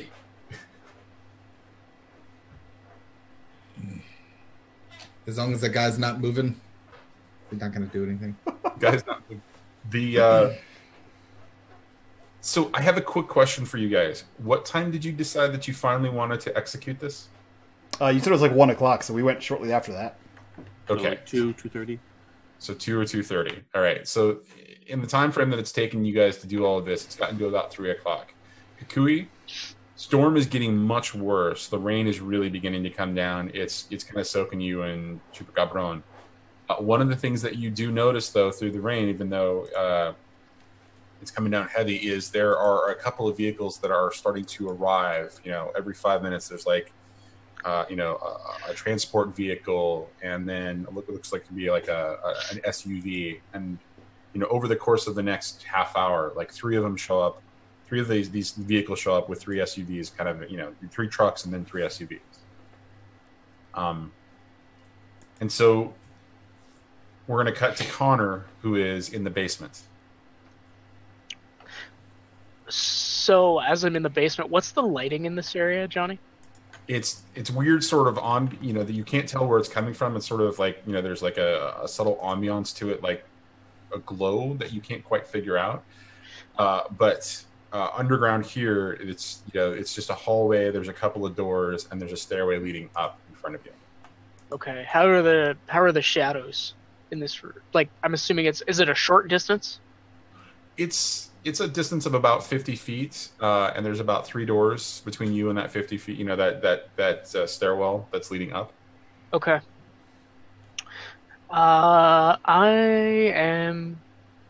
There's 3 doors. Okay.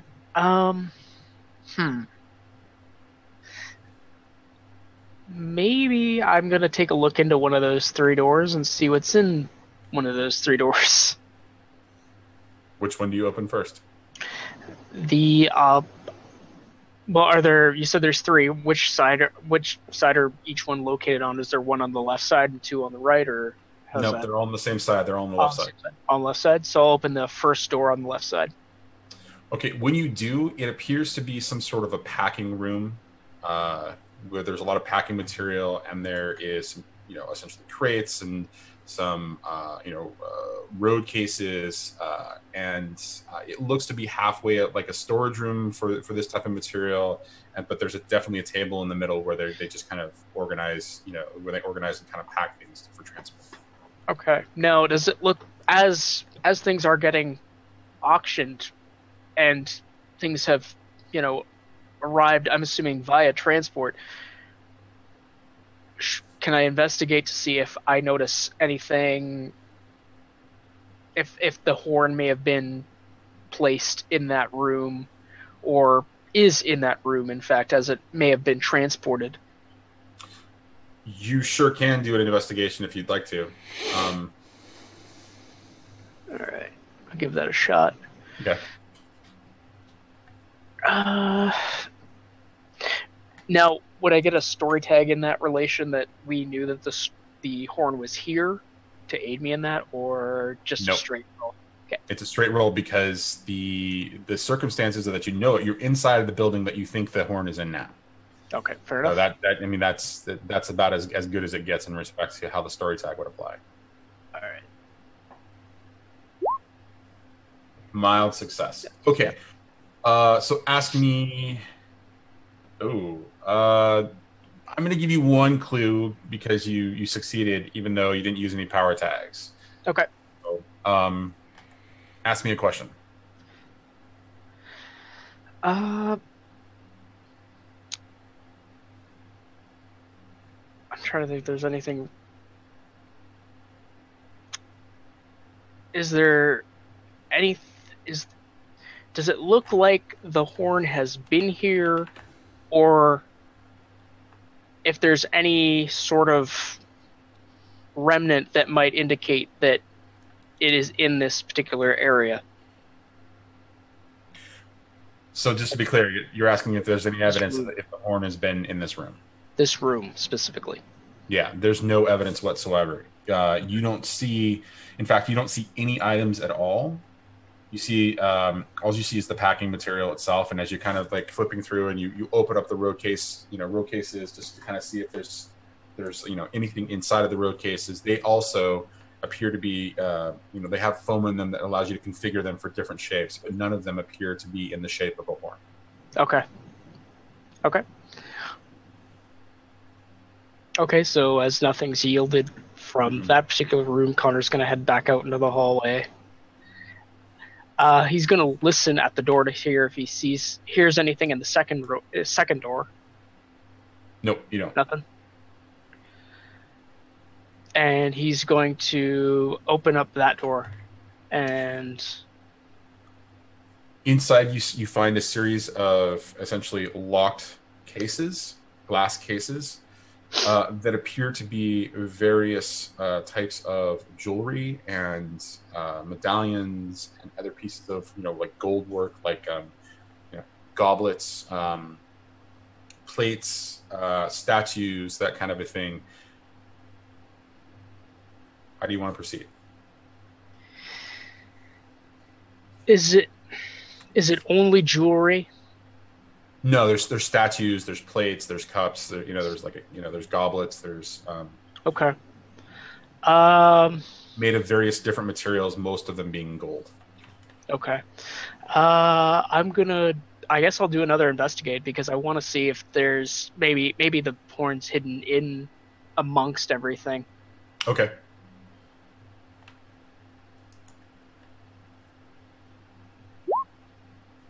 Great success. Great success. One question, I'm assuming is the horn here? In this horn, yeah, the horn is definitely not in this room, but as you kind of take this in, you recognize certain items and essentially pieces in this collection that were rumored to be stolen, as according to the newspapers, some from the museum, some from private collections, from families in Olympus. You recognize a lot of material here. Are any of these materials the materials listed in the items that are amongst them? No, that is the question that I will give you based on that. But no, none of those items are listed. Okay. By the way, that reminds me. The last two items that were listed on the sheet, there wasn't one. There was two. There was a compass and there was a map. Okay.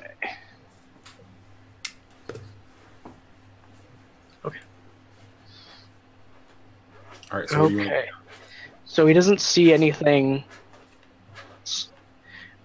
specific in that room. So I mean, he's not particularly interested. He wants to just get the job done quickly. So he heads into he'll head out back into the hall and attempt to listen at the third room, and then head into that room.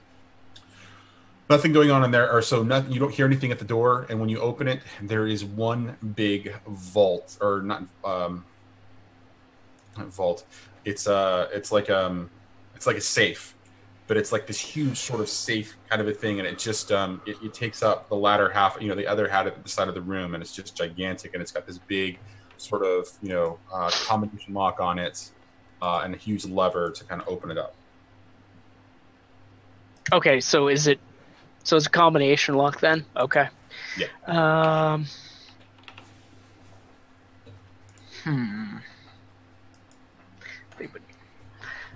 Okay, so he's gonna head out of that room. Okay. And then head to the doorway to the main room. I mean, I did want to kind of do an investigate, but maybe I'll do an investigate in that room, to be honest, because I want to see. You want to see what specifically? What I want to see if there's, to be honest, if they were that dumb to leave any sort of reference to the combination in that room. So the only item in that room is the actual safe itself. Okay. Otherwise, so completely. That's where an investigate might be not advisable. Yeah, it might be a waste of a roll kind of a thing. Okay. So we'll head out and I'll go to the main room, main hallway, heading up to the main room, and I'll listen at that door because I want to see if there's any sort of commotion going on in the main area. No. So as you kind of you listen at the stairwell leading up, you hear some people moving around, but you don't hear any commotion. You do hear like what you assume is normal work behavior. Okay. In which case, as he's trying to get into this area without being detected, he's gonna roll a sneak around roll. Okay.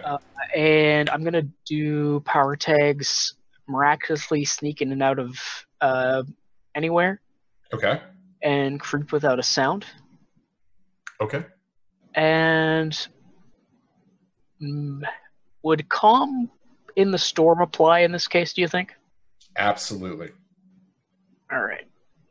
One, because it's storming outside, and two, because it's you're in a situation where it could get intense. Okay. Okay, so sneak around. Good chat. Great success. All right. So you're able to sneak up. You're able to make your way up the stairs and find yourself immediately behind a couple of crates in the main warehouse area without being seen. So you're hidden for the moment. Okay. And we're going to cut to Montgomery and Desmond. Second floor. Yeah, we go to the second floor. The second floor, if you open the door, it leads out into essentially a gangway or a walkway inside of the warehouse along the wall, and you can see that there's essentially a gigantic warehouse area where there's lots of crates and some open areas where things are being like sort of stored or packed or reviewed or that kind of thing. Do we see people?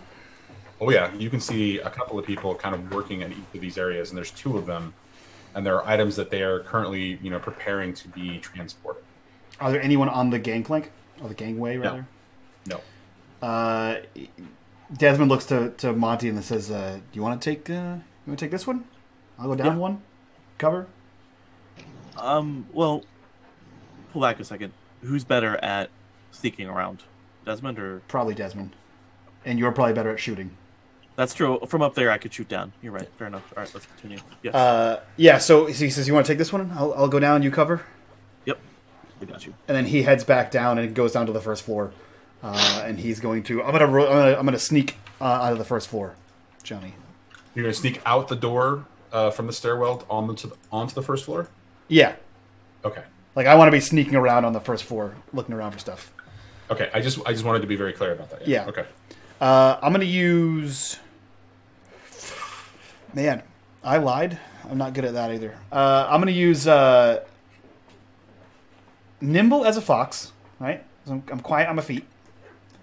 And super speed. It's hard to see. It's hard to catch what you can't see.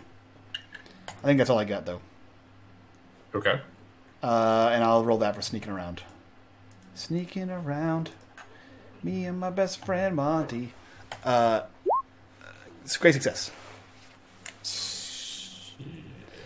So I quietly open the door and sneak out, and I'm looking around, and I'm basically like, once I get out, I kind of look up to Monty so that he knows where I am, and then I am quietly avoiding people while trying to look for, I assume since they're all like the same lot number, that all of these items would be stored together, and I have this list in my head, and I'm just basically trying to find any of these items, because I assume that they'll all be close together once I find them. Oh, so you're investigating. I'm going to do that now. My first goal is to get out there quietly, but then I'm going to look around for these items. Okay, sounds great. So you want me to roll and investigate for you? Sure, and I'm going to describe something, a couple of things that as you kind of enter in, you move into the room, and you're essentially on the exterior, and you're essentially the outside of like all of these big crates and structures, and they're kind of piled up. Some are about a story tall, like they're 4 or 5 feet, per crate, and there's 3 on top of each other, and some of them, actually get stacked high almost to the ceiling. That's good. But so as you're looking around these aisles, as you're kind of sneaking around, you see some statues that are kind of lined around the room, some Chinese statues of warriors, and then you see, as you're kind of sneaking through the things. At the entrance, you see a Chinese dog kind of statue just there. And you see that there's like a back entrance as well. And there's another Chinese dog where there's like a loading dock kind of warehouse window area. And they just seem sort of precarious and out of place in this otherwise sort of like structure. And so as you're investigating, you don't see those numbers at all anywhere. Okay. Yeah, he's gonna keep doing it. Like that's the whole reason they're there for, right? Is he's gonna keep searching these things, and he was told they don't leave until 5 o'clock. So that's what I'm doing. I'm searching for those things. Okay. Montgomery, you are getting a bird's eye view of all of this. Is there anything that you want to do to kind of something or support Desmond or Connor in their situation? Yes. So, you'll have to remind me because I forget what we decided last time we played. Do I use my ring to create my gun, or is that separate? I forget what we decided. I believe it was your ring that created your gun. Okay, because I know we'd like your weapon. So yeah. Okay, just want to make sure because I remember flip flopping on that one a little bit. Well, don't you have two? Don't you have an actual gun and your weapon and your ring? No, I thought you were dual pistoling at one point. No, nope. No. I just have an adhesive foam, so I have different ammo. Right.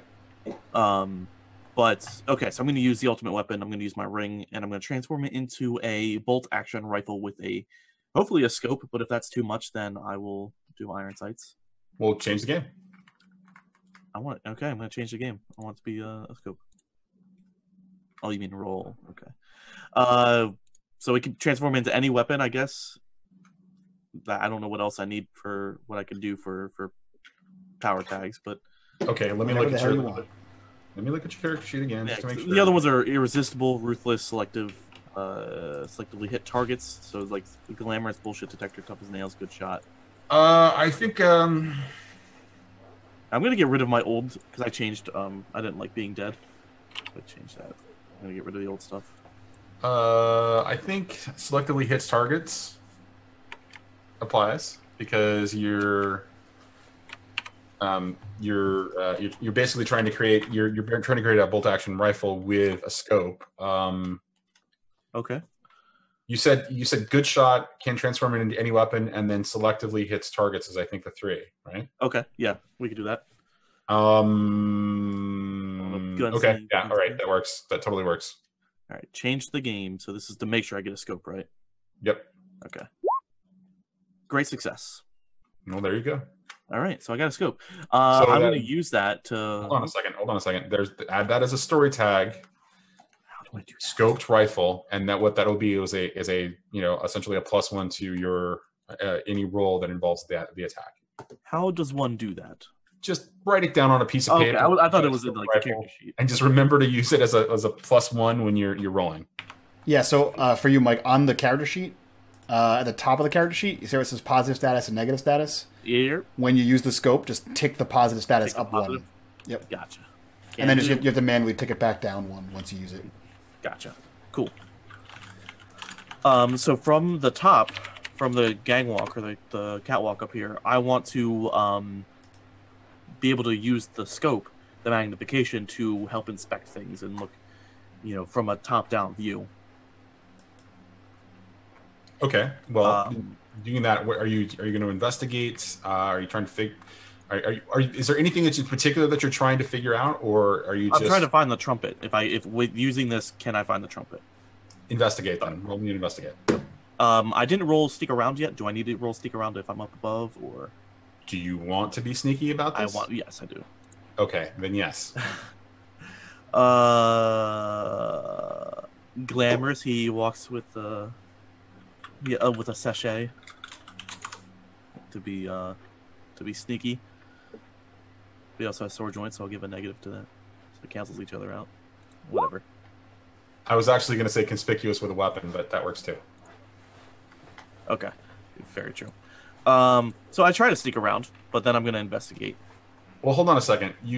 I don't see any power tags that were listed there, right? I only used one, yes. Okay. So it canceled each other out, that's why. Okay. So, sure. That's fine. You feel undetected, and it's something eventually will happen. It's okay. Yep. It's just an old man getting lost, It's not that big, guys. Don't worry. Oh, yeah, not like he punched anybody with a Hulk gauntlet. He has a gun, not a Hulk gauntlet. I don't know what you're talking about. Yeah, exactly. Somebody said punch? No. No, we did not say ahi, or whatever your thing is. So I want to use my scope to investigate. So I guess I get to add that power tag, right? That positive status to this investigation. To the investigation roll, sure. Okay. So I got that. Man. Any weapon, irresistible, ruthless, selectively hit targets. Would that help him identify targets then? Yes. Okay. Glamorous bullshit detector. You can tell whether it's good to go or not. Damn it. No. Gunslinging stunts. I can't think of anything else that is applicable. So, great success. Okay, so you're looking. You're kind of leaning around and looking, right? You're doing this. So I want you to ask me two very, whether they're general or specific questions. I'm going to give you a lot of information about the questions that you're going to ask. There's essentially a group of people working on some stuff to your left. There's a group of people working on some stuff to your right in these more open areas, and also there are there are essentially various stacks of cargo containers and kind of open and chests and stuff like that. So with that information kind of in mind as you take in the scene, what do you want to know? I want to know if these people are currently getting the stuff for the show, most likely. Are any of the handlers holding a trumpet or a trumpet case? The group to the right is definitely working with something that could be like a trumpet case. That's about that dimension? Okay. Yeah, it's about that dimension and size. It appears to be not touched yet, like they're working with something else, kind of preparing it to be transported, and it's like it's still on the table, ready to for the next thing. Okay. So I get to ask another question? Sure, you get one more. Yeah. I don't know. That kind of answers what I was looking for, I think. So. Well, you've got an opportunity to kind of clarify something else in the situation that might help, Desmond or Connor. Yeah. So my second question is, shit. I was going to ask about the entrance. That's fine. It was guarded. Is it guarded entrance on the way out? No, neither exits appear to be guarded. Okay. And with that, I try to signal in some non-conspicuous way, perhaps a whistle of some sort, a light whistle, or a whoosh, I don't know, a whoosh to get his attention, a bird sound. What specifically do you do? Whistle, baby, let me know. No, I definitely don't do that. No, okay. I don't want you to do anything with my lollipop or my whistle. Okay. I do my best to make a slight bird noise. You make a slight bird noise. Yeah, birds get into warehouses all the time. I see it at Lowe's. You're absolutely right. And so with that noise, the group from the left kind of look up in your general direction. You're able to kind of sneak back a little bit and just kind of hide. But they keep staring up there, kind of looking in that direction. And one of them peels off and starts to head towards the stairwell. Okay. I'll kill him. It's all right. I would assume that Desmond also looks up and doesn't see him once he darts back. You definitely see where Monty is. Okay. Not that conspicuous or not that inconspicuous, but they clearly couldn't see him through the the haze, the lighting and everything else. But they definitely know something was up, so they're going to check. Yeah. So I think Desmond's hidden and bad at looking, and Monty's not hidden and bad at looking. So he looks up to me and he's like, and if I see you, I point to the group and go like toot toot toot toot with his fingers. That's how you play trumpet. Just one of these. Yeah. How many guys are there? There's the group to the left. That's how many guys, and how many guys are on the right hand side? You never got close enough to them because you were investigating the boxes. You didn't actually check. Golly. Okay. So I scooch up with my incognitus status, and I move up there to see how many guys there are. I need to roll an investigation for you. While you're doing that, we're going to cut to Connor, who was also hidden in the middle of this this warehouse area, kind of behind some boxes. Connor, you see somebody actually walk by you, kind of heading off towards one of the sides of the building. What do you want to do?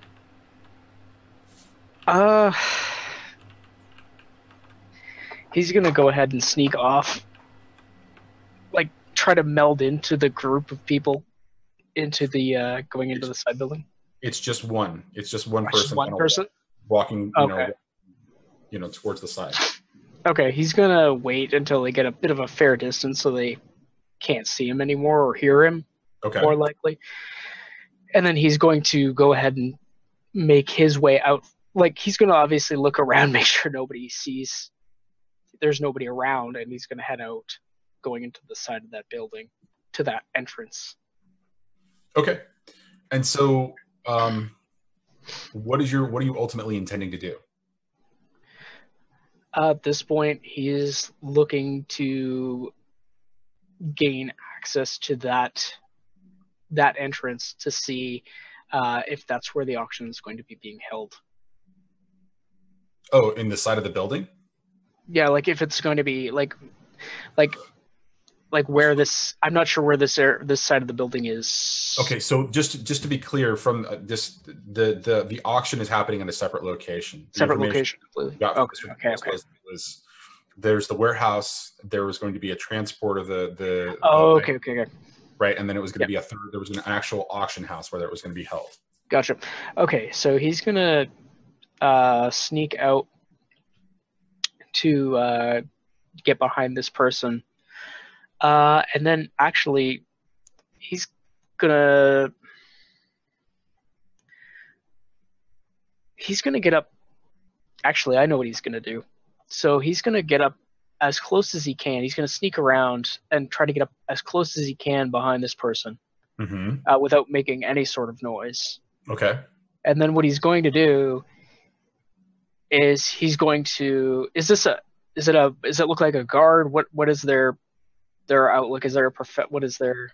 They're not a guard. They're clearly somebody who's like a part of the essential acquisitions, or they're somebody who just works at the warehouse. Okay. In which case he's going to sneak up behind them.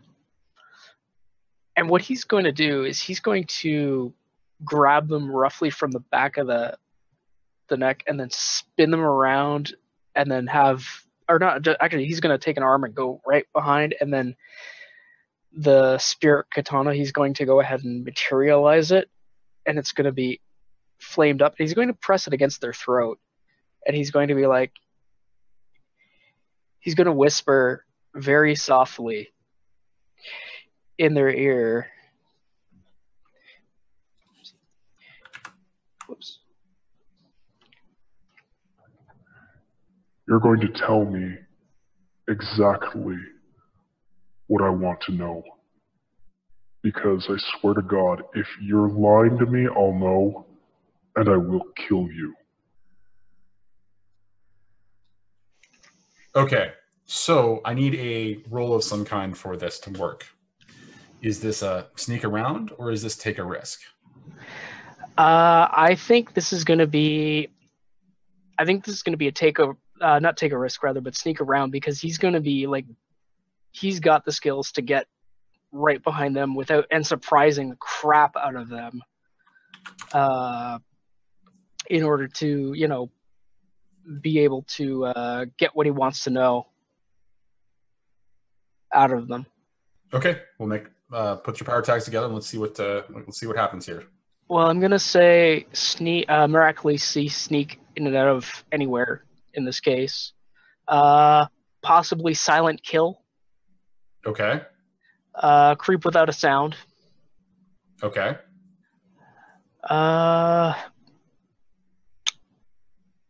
Ready for the kill. Okay. And possibly tracking, because he was sneaking up on them. Nope, you could clearly see him. You weren't tracking him at all. Fair enough. You were able to follow him along. Okay, so 4. Okay, roll it.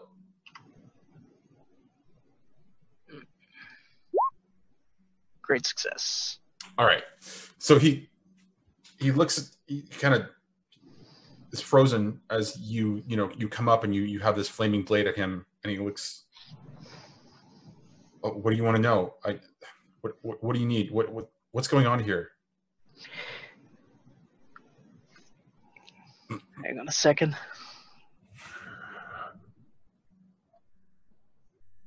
There's a horn. What do you know? Anything? It's over there. Just let me go. It's over there, and he points to the direction towards the right side of the building from Montgomery's perspective. He's like, no, it's over. No, there's a horn over there.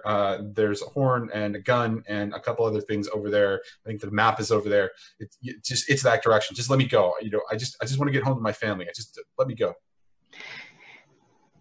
At that point, what he does is he goes and takes the butt of the katana, the spear katana, just smacks him on the back of the head.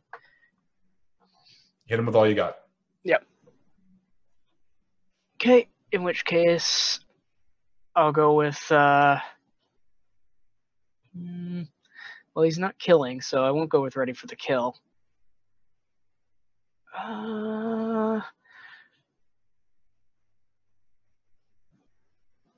Maybe calm in the storm, I think is going to be the only thing that may apply here, because he's being pretty calm about it. Okay.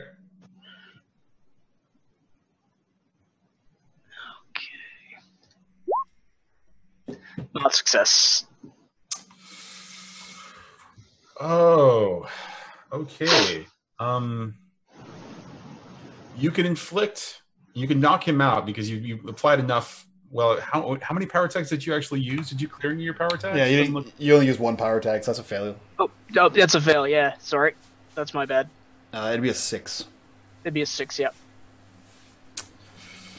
Okay, so you bonk him on the head, and you do actually knock him out, right? He kind of crumples and falls to the ground. But you hear the scraping of stone. And the shifting of something off in the distance at that. Okay. And we're going to cut to Desmond. Yeah, so I'm trying to get up a little bit to see how many dudes there are. Actually, I want to do something real quick with Kukui, and then I'll cut back to Desmond. I'm sorry. I just realized that it might happen. I'm sorry, Malcolm. I'm sorry. All right, so we're going to cut to Kukui real quick. Kukui, you notice that these vehicles that have come out, they're outside, they're kind of piling up. The doors open on the SUVs, and from each of these SUVs, 3 individuals step outside, all dressed in rain gear of some kind, all carrying assault rifles. And they begin to take up positions around the vehicles. Like defensive positions, or just like securing the area positions? Securing the area. They are basically, beginning to lock it down. And you see that one of the vans is beginning to kind of pull up and around and pull back so that stuff can be loaded into it. All right. Well, I'm going to keep watching to see what they try to load into it, as long as they don't spot me and my giant elephant. Okay.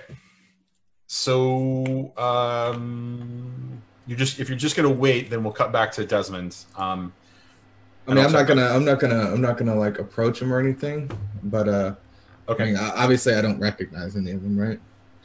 No, you don't. They're clearly like private security of some kind. Because I don't have a way to like talk with them on the inside. Okay. All right. Excellent. So we'll cut back to Desmond. You're gonna get on top of the crates, you said? Or are you going to figure out how many people are there? Yeah, I'm already sneaking around, so I just want to see how many people. Like Montgomery told me where to go. Monty showed me where to go. He said go to the right, but I want to see how many people there are, because I know we saw people when we first got in here. All right. So based on your previous sneaking around roll, I'm not going to have you, since you're not doing anything but just like kind of getting more information. I'm not going to have you roll again, because it was a pretty good sneak around. And so you sneak up, you sneak to an angle, and you're able to see that there's 4 people sort of surrounding this table as they're kind of working on stuff. But as you're doing that, you hear some weird shuffling coming, weird sort of stone, sort of grinding kind of a shuffle coming from the direction towards the front of the building, which is towards the left, essentially from Monty's perspective.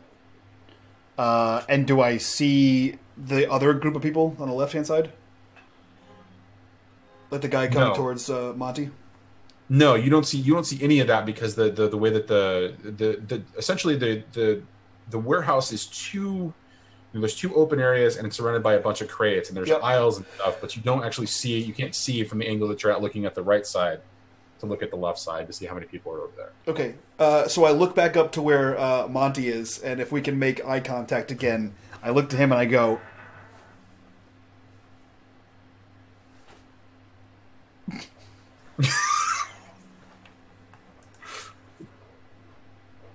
What?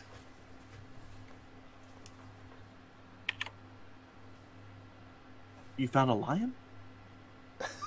You do it back. So as soon as he does this back, I go, ay ay ay, andale, arriba. I don't know the Spanish word.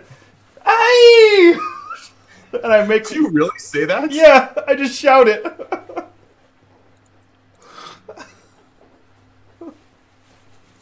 That was clearly, do you want the big scary guy? Obviously. No, that's like, I found a lion. I'm going to attack him. I don't know. So I make a bunch of Spanish noises to attract Kukui. So I am fierce like tiger. That's what that means. We're not the Kukui. smart group. You don't hear any of that. Because they're inside of a building. It's made of brick and stone and stuff, and wood and all that. None of that resonates out. However, inside, Connor kind of looks up. I'm sure Montgomery has a bit of an issue, and you hear calls from, "What the hell was that? Where did that noise come from? Who's making that noise?" Yep, that's what happens. And then, assuming that Kukui will be there any second, I leap out of the shadows to attempt to attack one of these 4 people. As Connor would have heard that, he would have heard, "Ah!" God. And It's an echo of the Spanish words. And so the attack, your attack begins, and as you begin your attack, you hear more of these sort of weird sort of grindings of stone sounds coming from various parts of the warehouse structure. Who are you attacking first, Desmond? The guys in front of me, they have the horn, as far as Monty told me. So, I mean, I assume this means horn, and not something else. So I made that leap. This means scary man, this means horn. Now we know, we have signs. So he leaps in to attack the 4 people there. And I'm gonna go toe to toe. I'm gonna go toe to toe. I'm gonna use blah, blah, blah, blah. Yeah, so my Tsubaki turns into a katana, and then I pull out from behind me my makeshift katana. So I'm using turns into any weapon. I'm using my makeshift katana, and I'm using brawl, since I don't want to use 19 other tags. And then I'll use those 3. Okay. So I'll use those 3, and I will hit him with all I've got. Nice.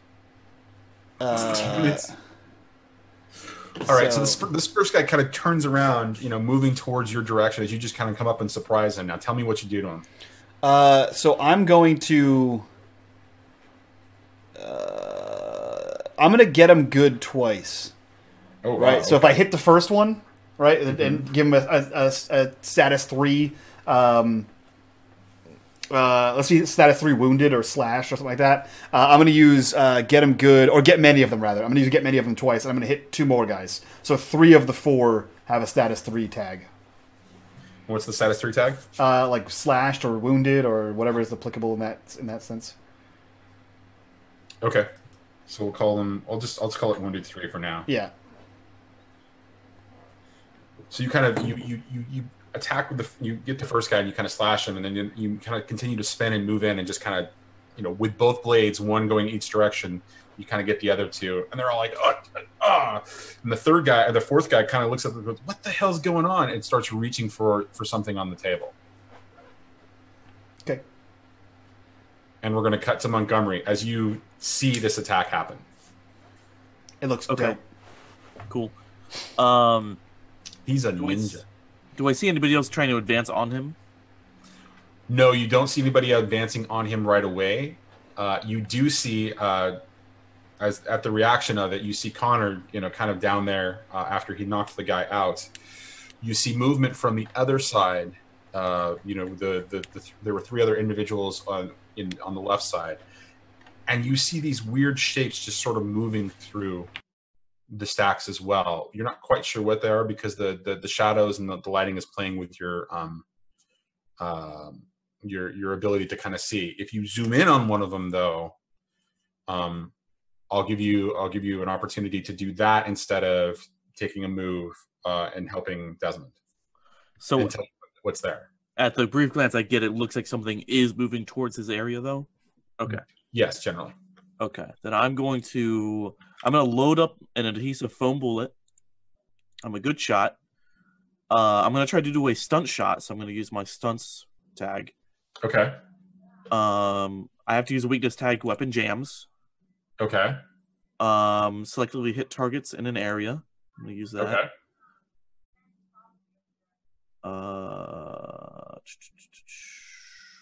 I mean, I could also apply, like, could transform into a weapon. I don't know if that really applies anymore.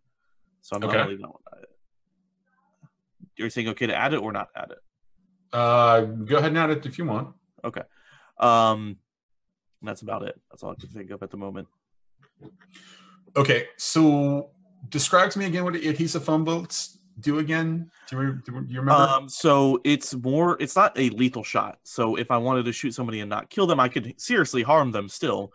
Like shoot them in the head, they're still going to get a concussion, if not like fracture their skull. But after impact, it turns into a foam it turns into foamy goo that turns in, you can't walk through it very easily, that kind of stuff. Okay. So basically, right now I'm seeing nobody killing anybody, so I'm like, all right, I won't be that guy. I'll go, for non-lethal. Okay. Go for it. Hit him with all you've got. Now, what are you targeting specifically? I was gonna say, I'm gonna look at one of the things moving in that I can't tell what it is. If you want to take the time to look, you can. Otherwise, or you can just take the shot, and you'll see what it is once you take the shot. I'll take the shot. That sounds more his style. Okay. Nope. Well, that's a mild success.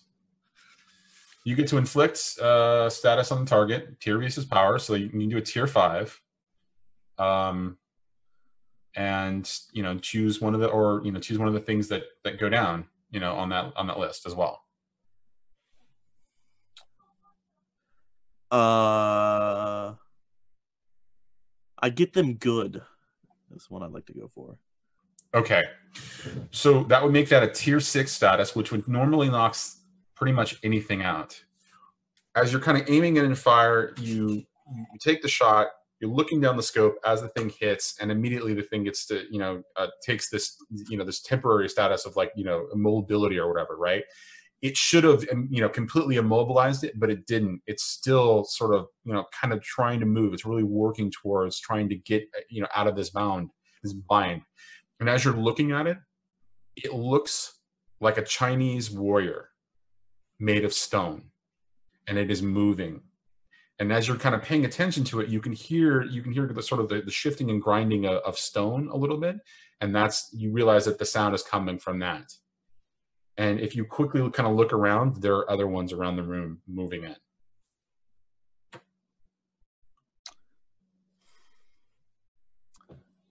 And at that point, I also tried to get Kukoi's attention. Ooh, yeah, that old Mexican laugh. Given that 3 of you have voted something now, I need somebody to roll change the game. Ja. Actually, I'll tell you what. Why don't we have Kukui roll change the game? And we're going to give him power tag at 3 because the 3 of you have all done something to try to get his attention. 3. Sorry, not 4. 3. Did you not apply power tags? You're muted. I did not. As soon as I clicked it, I went, oh, that's not right.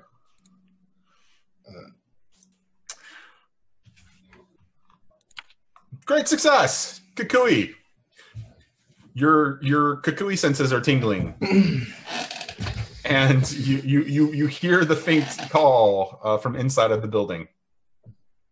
I don't ever want to hear Kukui tingle. He's gonna sit up. He's gonna scratch Chupacabron behind the ears. It is time, old friend. Let's start the show.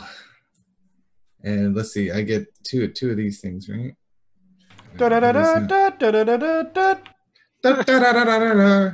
And he is gonna rear back.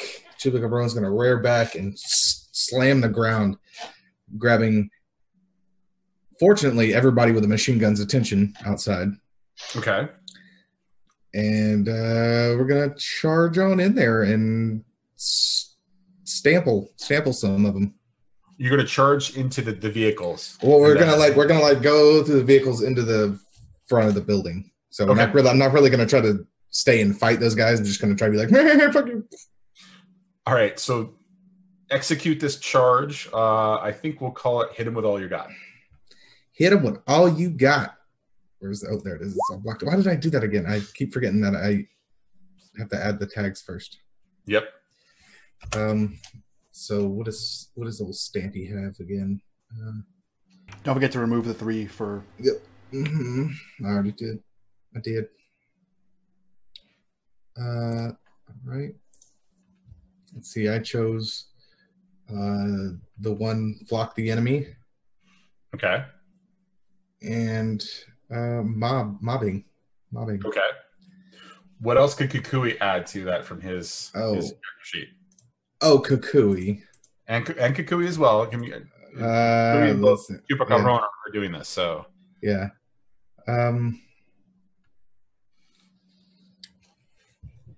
Man. Probably huge. Yep. And I'm going to grow bone armor since I'm charging into the side of a building. Okay. Maybe filled with rage? Yeah, but I don't know. Like I feel like he won't be filled with rage until he either 1 starts losing or 2 takes a hit from somebody. Okay, fair enough. Just go ahead and roll it then. All right, so that's going to be a total of 4.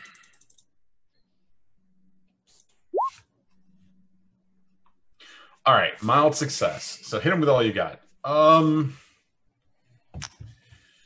So you inflict status for basically knocked out on a bunch of these guys as you're kind of coming through. You can choose one of the other elements there. Since I don't know where these guys are at in terms of the building, I'm going to go with no collateral damage because I don't want to accidentally bust some shit down on top of them. Okay, so all the action going on inside. We're going to get to Connor in just a second, but Montgomery takes his shot, yells for Kukui. You hear some commotion from outside as Kukui kind of takes out half of the armed guards outside and comes busting through the front with Chupacabron.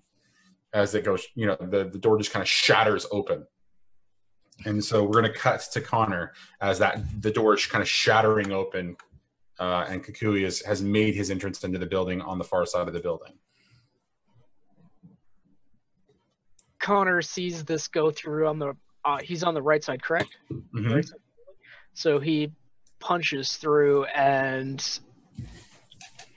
how many guys are around in that area there, Johnny? Are there quite a few enemies, or? Well, are you talking about around where the horn is? Yeah, like what's where? Because I'm heading right for the horn because the guy obviously pointed me in that direction. What's is in that direction? Is the horn surrounded by guys, or? So the horn Desmond is not currently in that area. He just sliced up 3 guys pretty badly in that area, and there's a 4th guy kind of freaking out, reaching for something. And as you move up towards it, you can see that there are 3 guys kind of badly wounded. Desmond is ready to make another attack of some kind or kind of move in to do something else, and you see the 4th guy kind of reaching for something, kind of panicking. Okay. Yeah, he's gonna try to hit that 4th guy because he doesn't want him getting what he's gonna try and reach for. Am I within range to do that? You could do some sort of move and get into range. I mean, if you were to hit him with all you got or go toe to toe or something like that, or even take a risk, that would be the kind of thing where you could describe, getting into range and making your attack. Yeah, I think I'm gonna go a toe to toe because he's gonna burst out with a bunch of speed. So I'll use the power tag athletic, calm in the storm. Okay. Doubly potent against aggressors because he's actually reaching for something that I don't know. It could be a weapon. You're assuming it's a weapon, but yeah, okay. So go ahead. I was going to also use ancient swordsmanship as well. Okay. So that's what, 4?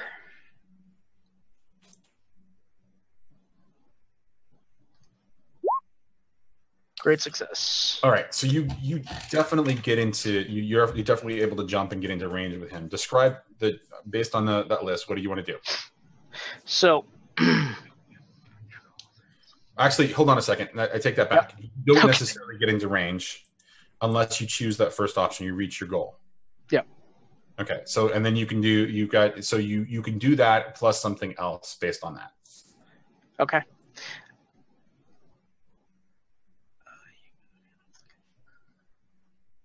So I'm going to get into range, and is it possible that I take what they're going for? You can counter it. You can't grab what he's going for, but you can definitely prevent him from grabbing it. In which case, that's what I would do. Prevent him from grabbing whatever he happens to be going for. Okay, so you move forward. You kind of jump into range, to get close to him, and you realize that he's reaching for the revolver that's on the table there. Yeah. And as he's reaching for it, how do you prevent him from taking it? At this point, because Connor's not. Let's see. How am I going to prevent? I'm thinking about how brutal I want this to be, or if I want this to be brutal at all. He's going to go ahead and leap forward in a really, like, he's going to do a running leap, and then he's going to take the spirit katana and then take the flat of the blade and just smash it on his hand to prevent it from actually reaching it. Because I was debating on cutting it off, but I think my partners may have an issue with that. Okay. All right, so you're able to kind of jump in and move over, and you kind of slap him on his hand as he kind of pulls back and kind of steps back because of it. He's just prevented from grabbing for the weapon. Yes, all right. aide to the mayor, we may have a problem with you delimbing a person. Hey, Monty doesn't. I was gonna say, hey, the mist will just be like, hey, he cut his hand off, doing something normal, Fell down on the knife. Yeah. Yeah. This is the weirdest clean cut ever. Okay, so as that's happening, Desmond, you see Connor sort of jump over to you and come in and kind of slap down on that guy's hand to take that out. What do you want to do next? I'm gonna try to finish these guys off. And you were worried about him killing somebody. I'm not killing them. I'm just hitting them hard with a sword. Mild success. Mild success. All right. What? So it's a tier 3 status of some kind. What are you inflicting? More wounded? Yeah. So I'm gonna get many of them again. So I'm gonna hit 2 people. The 2 people that I've already hit before. So that should in theory take 2 of them out. Well, you hit 3 people before. Remember? Yeah. Now I'm gonna hit 2 because I only have. Right. I just want to make sure that I understood that. Can I only choose 1? All right. So you spin around again or do some other sort of move with both katanas, and you slice them again, and they both go down, passing out from blood.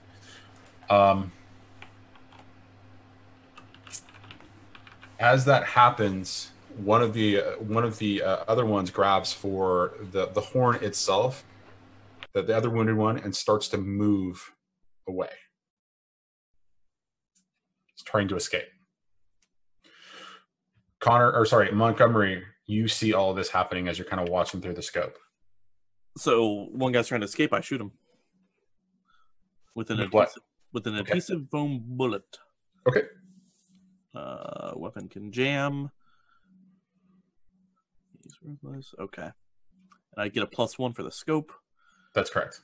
Hit him with all you've got. Great, 6 yes. All right. So you're basically just trying to slow him down again? Yeah, I shoot him in the leg. Okay. And basically he just, the guy kind of stops and the foam just kind of crawls up around him, and it just, it's in the case is in kind of caught into the foam with the rest of him, and he's just like, he's trying to move, and you can see that he's having trouble because he's already been wounded pretty badly, but he is stopped for the moment.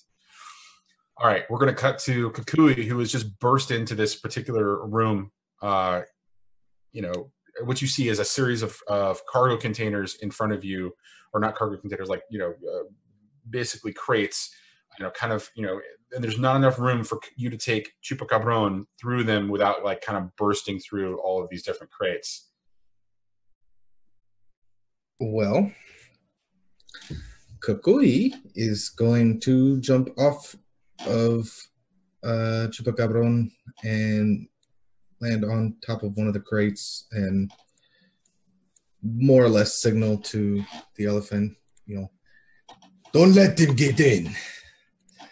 and he's gonna find somebody to punch. If there's anybody around, he wants to punch something. Okay. Like I know we're here on a mission, but he hasn't done all the recon. He just heard the calls, and that means someone needs help and something needs punching. Okay. So you get off of Kukui and sort of head your way into it? Yep. Okay. So as you get off Kukui and you're starting to make your way through the crates, a gigantic stone lion jumps at you, pouncing you. So this is going to be either face danger or go toe to toe. I am going to go. Oh man, face danger or toe to toe? I'm gonna go toe to toe with it. Okay. Because I feel like it's gonna jump me with its, like, you know, it's gonna Mm-hmm. So I'm gonna and we're gonna meet face to face, and I'm gonna try to headbutt this lion in the face. Okay.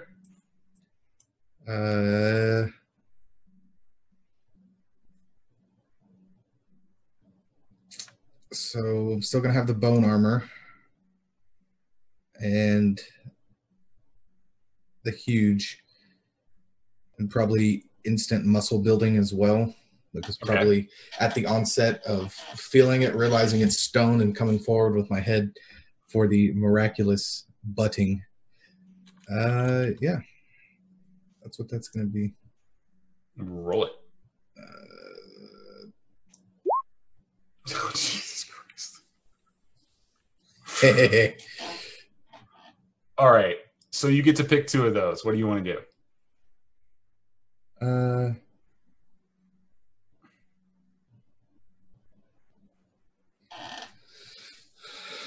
I'm going to block, dodge, or counter their best attempts. Okay. And I'm going to get them good. I'm going to get them real good. All right. And what kind of a status are they going to take? It's going to be a tier 3. Or it's going to start out as a tier 3 status. Can I just make this up? Sure. Is there? Okay. It's stone. So, and it's a headbutt, so I pretty much just shatter its mouth off. It can't bite anybody anymore. Okay, so you kind of move in, you know, with your headbutt to kind of shatter its, you know, as you're preventing it from like pinning you, and you're kind of like wrestling with it, and like Kui's just like, you know, kind of wrestling, and the thing's coming in to kind of, you know, to bite you as it was pouncing, and you kind of lean in to butt it, but you don't butt it hard enough to shatter its jaw, right? It's not shatter jaw 3, it's chipped tooth 1, as one of the teeth just kind of, you know, kind of twirl off, like, and it's not able to, you know, to aggressively attack you because it reduces any physical harm by, you know, 2 levels of power or tier status. So it's chipped tooth at this point. And it's just like kind of wrestling with you, kind of trying to, you know, push you, you know, in back the direction. And we're going to cut to Desmond. Or, sorry, we're going to cut to Connor.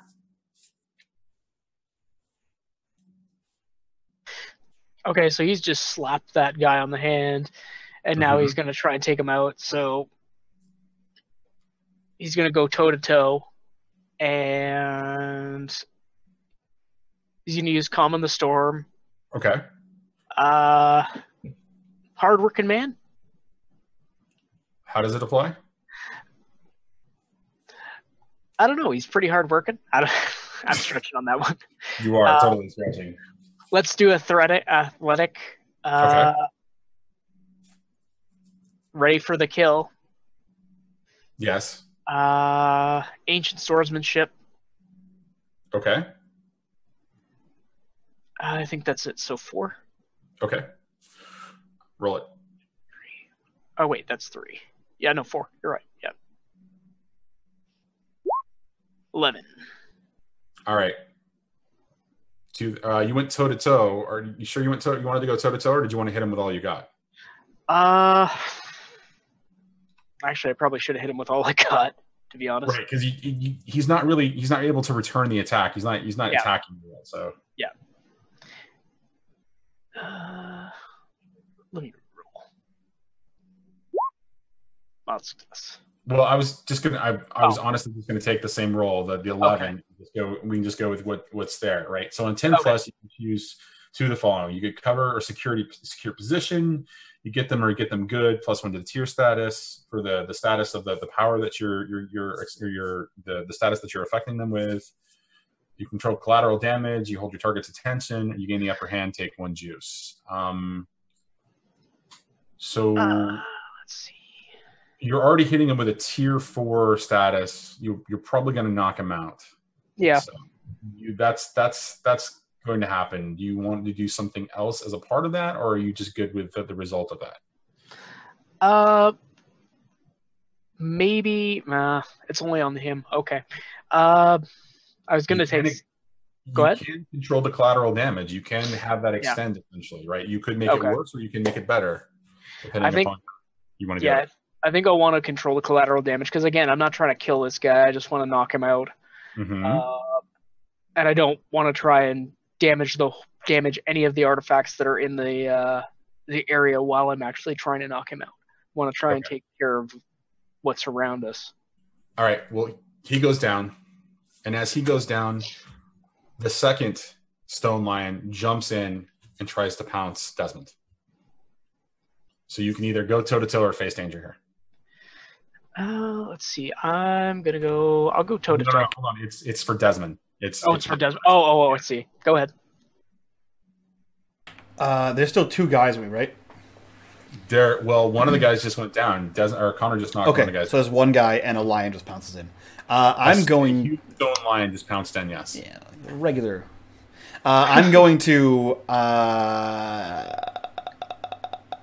face danger. The guy that Monty shot is still getting away, right? No, he's not down. He's down. He's immobile. He's completely immobile. Okay, I wasn't sure how he got him. All right, cool. So I'm gonna go for that guy with my face of danger. So I'm going to use act just before it happens, super speed, and nimble as a fox. I think that's it. How is that facing danger if you're going for that guy? Running away. You're running away to him? Yeah. From the lion? Yeah. Okay. Right, does that make sense? Like, I'm running away from this giant lion who just pounced at me, and I get to choose what direction I run, right? I'm running towards that guy. Right. Okay. Yeah, so I'm going to run away, because swords don't work great against lions, it turns out. Well, they don't work against stone lions too well. Chupa Cabron would.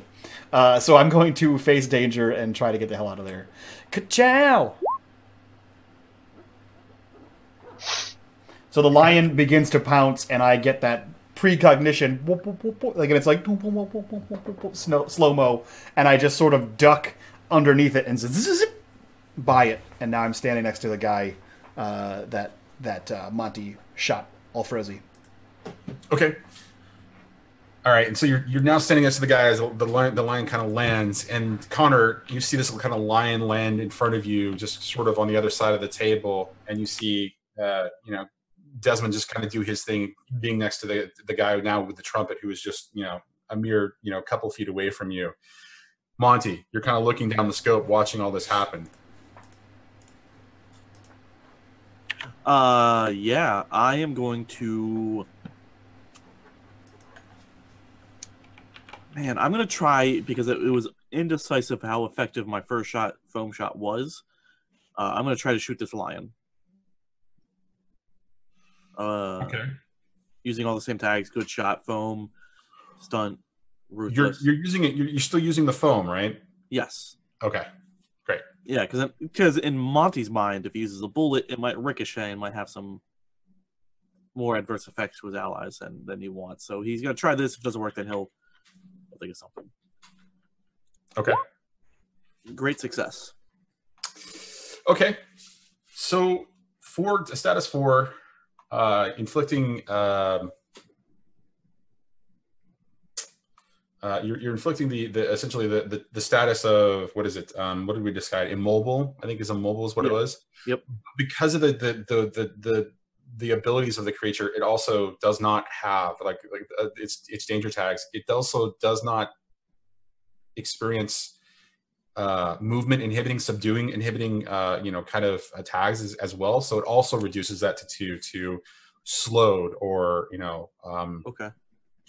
Yeah, slowed is basically what I would say. So slowed to 2 for this thing, and you can choose 2 things there that you want to do, right? You can increase it again to a tier 3 and then back to a tier 4 if you want to do that.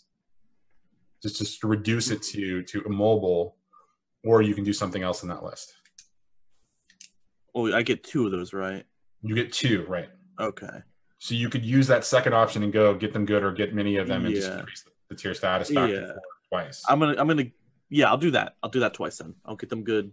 All right. Gooder. So you watch this thing as it hits you. The bullet hits, and it just kind of begins to to grab this thing, and it just continues to move, although a lot slower. But then the adhesive foam begins to just kind of surround it again, and the thing is stopped, and you can see that it's just like trying to bite and move forward towards Desmond, but is not. It's not able to kind of move anymore. And so we're going to cut to Kukui, who is, essentially wrestling a stone lion right now.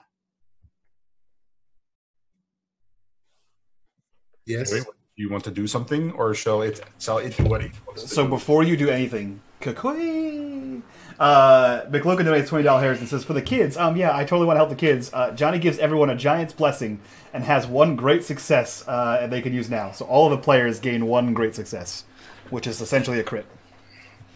Damn it. Don't forget, Johnny, you still have that hard move you can do.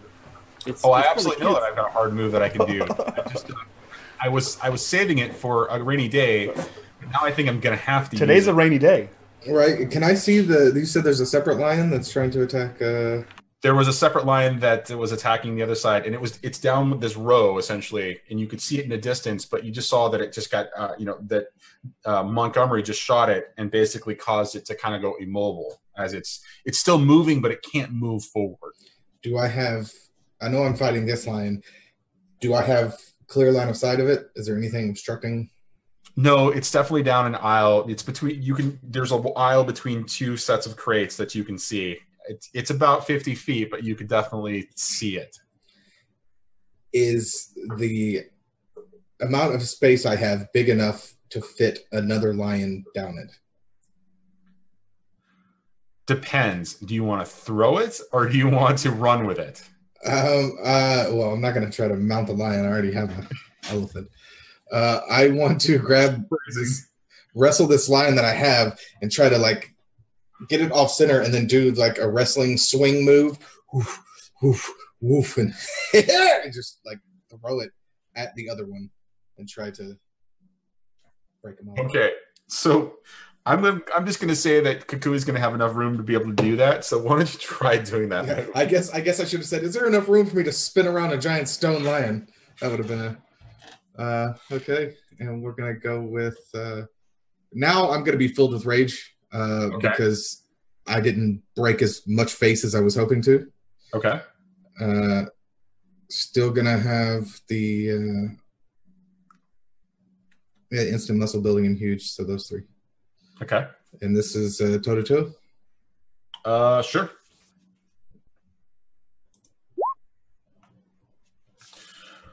All right, you can choose one of those, or you can use your great success.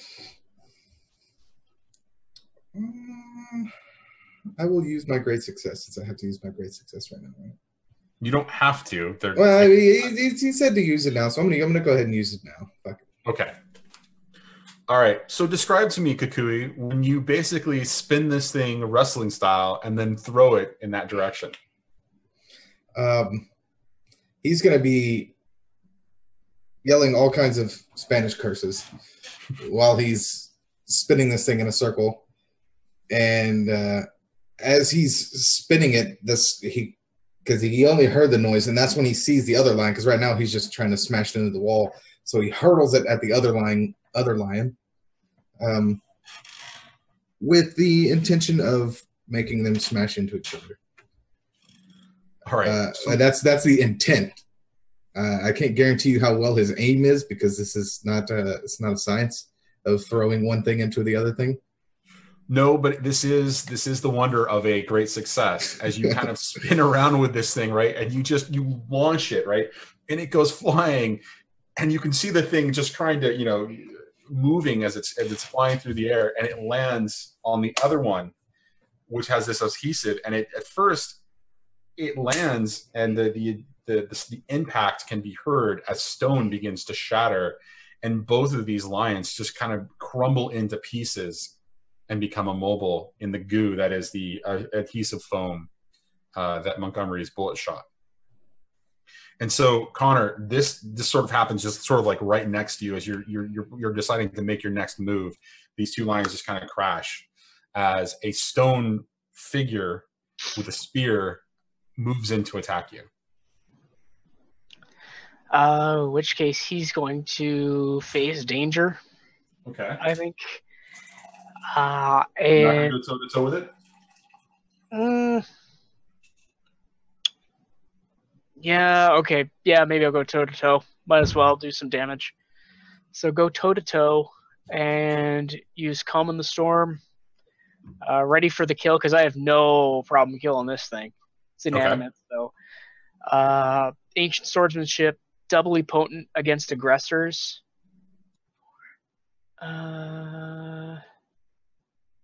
And athletic, maybe, because I can dodge out of the way. Okay. 1, 2, 3, 4. So that's 5. Great success. Jeez. Don't even have to use your... Okay, so what do you want to do out of those options?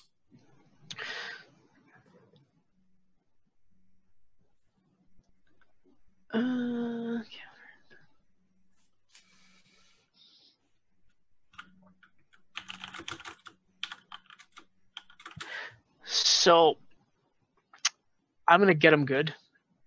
And I'm going to inflict a status. Actually, maybe I'll dodge because he is attacking me. It's not like I got him from a straight.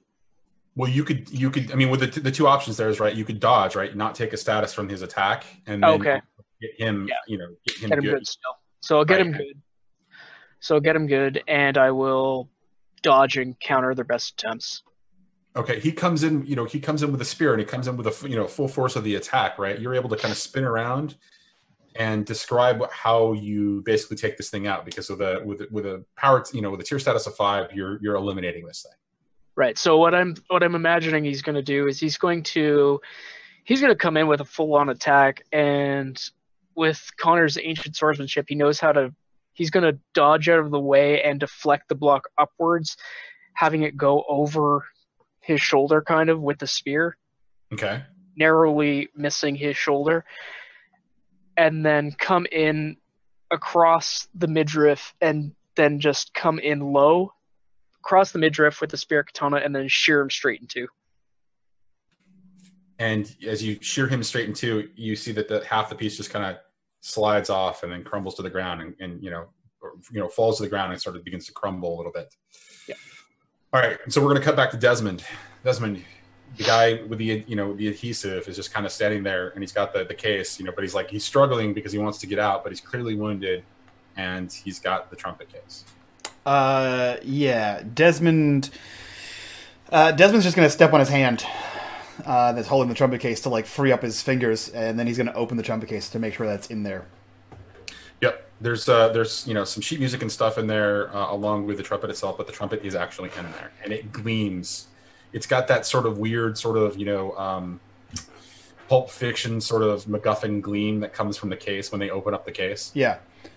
So it does look like what's her face's Galen Bell's trumpet, as far as I recall. As far as you recall, yes. Okay, cool. So I'm gonna snap that closed and take it out of his busted up hand. Okay. And then, did I see a table full of the other shit that was on that list? You did. You saw the gun, you saw the book, and you saw the map. And the compass, right? Well, so there was the items that were on the list was the horn, the gun, the axe, the book, the rocking chair, the compass, and the map. Okay. You see the map, the book, the gun, and you have the horn. So horn, map, book, gun. Cool. Yeah, so I am going to take the trumpet, first of all, and then, because I'm suspicious of all those other things, I'm going to snatch up some of those other things. I'm going to snatch them all up, that whole table. I'm going to attempt to do that. And get the hell out of here. Get back up to the staircase is my goal. So as you begin to grab for that stuff, another one of these stone Chinese warriors kind of moves in for an attack, and you barely see it in time that the attack is coming at you. Okay. I am going to do the same kind of thing. I'm going to get the fuck out of there. So I'm going to use act just before it happens. Okay. Super speed and parkour artist, because there's all these boxes and bodies kind of flying around. So I'm going to use those 3 things. Sounds good. And I'm going to try to face the danger. Dope. So I nimbly, this spear comes jutting out towards me, and I nimbly flip over the side of it, and then zip towards the desk to try to grab up all those things. Okay. So it makes its attack, kind of realizes that you're on the other side and begins to move as you're able to grab the items that are on the table. When you grab the gun, it feels cold and heavy. It's like a peacemaker. It's really huge. Mm-hmm. You're able to kind of stuff it someplace. The book is sort of this old sort of leather bound kind of a thing that just looks very, very old. And as you're grabbing for the map, it actually unrolls, and it's a map of what appears to be the area of Old Quarter, and clearly marked on it in one spot is a big fat X. Like a pirate's map. So yeah, I'm gonna basically take all those things and not cram them, but I assume Malcolm. I assume Desmond has a backpack of some kind, so he's gonna put them all in a backpack, and then, if possible, I'm going to take a risk. That's my final move, and I may spend my McLokin great success on it, and I may have to spend my bun hard move. Hard move on you on that so one. So I'm gonna take a risk, and I'm gonna spend the great success on it. And the risk is he stuffs all this shit in his bag, and he's gonna zip through this whatever the hell this fight that's happening all along the warehouse, and he's gonna zip towards the staircase where he knows Monty is. Yeah, you're gonna make it without any problem. Okay. Yeah, his goal is to get into the staircase and then back to the roof where he knows he's relatively safe, at least more so than he is right here. But he's gonna get to Monty first. All right. And so Connor, you just see all this kind of happen in front of you as Desmond kind of zips around, grabs everything, and then kind of makes the move, back towards that direction. It's that classic flash, all the papers kind of fly unnecessarily. You don't think there's a draft when the flash runs? Yeah, no, there is. Everywhere he runs from, there's papers. No matter where he leaves, fruit market, papers. Where were those papers from? Invoices. Yeah. There you go. So Connor, the stone warrior, kind of makes a move that direction to go after Desmond until it loses sight of him, and then it kind of looks around at you and begins to swing its spear towards you. Okay, I'm gonna go again. I'll go toe to toe. Okay. Using again calm within the storm. Ready for the kill. Ancient swordsmanship. Doubly potent against aggressors. Okay. And athletic as well. All right. Roll it. Nice. Great success. Very, very nice.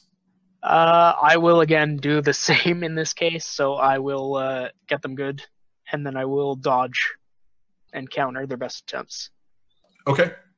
So you dodge and counter the thing's best attempts, and you kind of slice this thing in half again, and it just again the top half kind of slides off and then kind of crumbles to the ground. There doesn't appear to be any immediate threat in the area to you. Also, the Desmond is gone. Nothing else is going on here. Right? There's the area feels like dead for the moment. Here's my question though, Johnny. We were also told to identify who's setting us up. So in this case, how long would you assume it's going to take for one of these individuals to wake up that we can question them? A while. And Okay. There's a lot of chaos going on because what's about to happen next for Kukui is going to get intense. Okay. I got to give me my Kukui, Chupacabron love. Uh, So what do you want to do, Connor? What I would want to do is I would want to pick up one of these individuals and potentially bring them out of this chaos so that Mr. Gallows can question them at his length to find out who is setting him up. Okay. All right. So you start dragging this individual. Are you heading back towards the stairs or what? In my case, I'm going to head back towards where I came from, like through the right entrance and then down to the sewers, bring him through that way. Okay.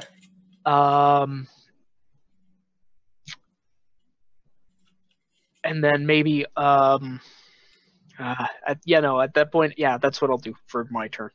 Okay, so as the spotlight ends on Connor, exiting the scene, because that's basically going to take you out of the scene. You make your way back down the stairs, kind of dragging this individual to make your exit through the tunnels and the sewers. To which point you see in the distance as you're heading down the stairs, you see Kukui, feeling incredibly proud of his prowess with the throwing the stone lion, as you hear "Open fire!" from behind Kukui as gunshots start to kind of pelt in your general direction. And you hear Chupacabron roar in anger as it turns and begins to, face the attack.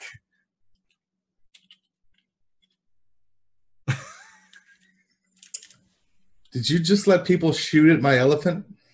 I said people are starting to shoot at your elephant. What are you going to do, huh? What are you going to do, huh? What are you going to do? Well, Kukui is now in full rage mode. I hope so. At hearing the sounds of his elephant take gunfire. As I'm not sure if any of you know, but elephants are rather large and not so nimble. So avoiding the gunfire is not an option for him. So I am going to flankish around the guys shooting. I'm going to assume they took up yeah. So, and I am just going to try to run and just pound while I'm sure Chupacabron is doing circles and trying to matrix some bullets. Well, Chupacabron has decided that it wants to rush at them too. Yeah, so you could combine your attack with him and do some serious damage. Yeah, we're gonna hit him in a pincer move.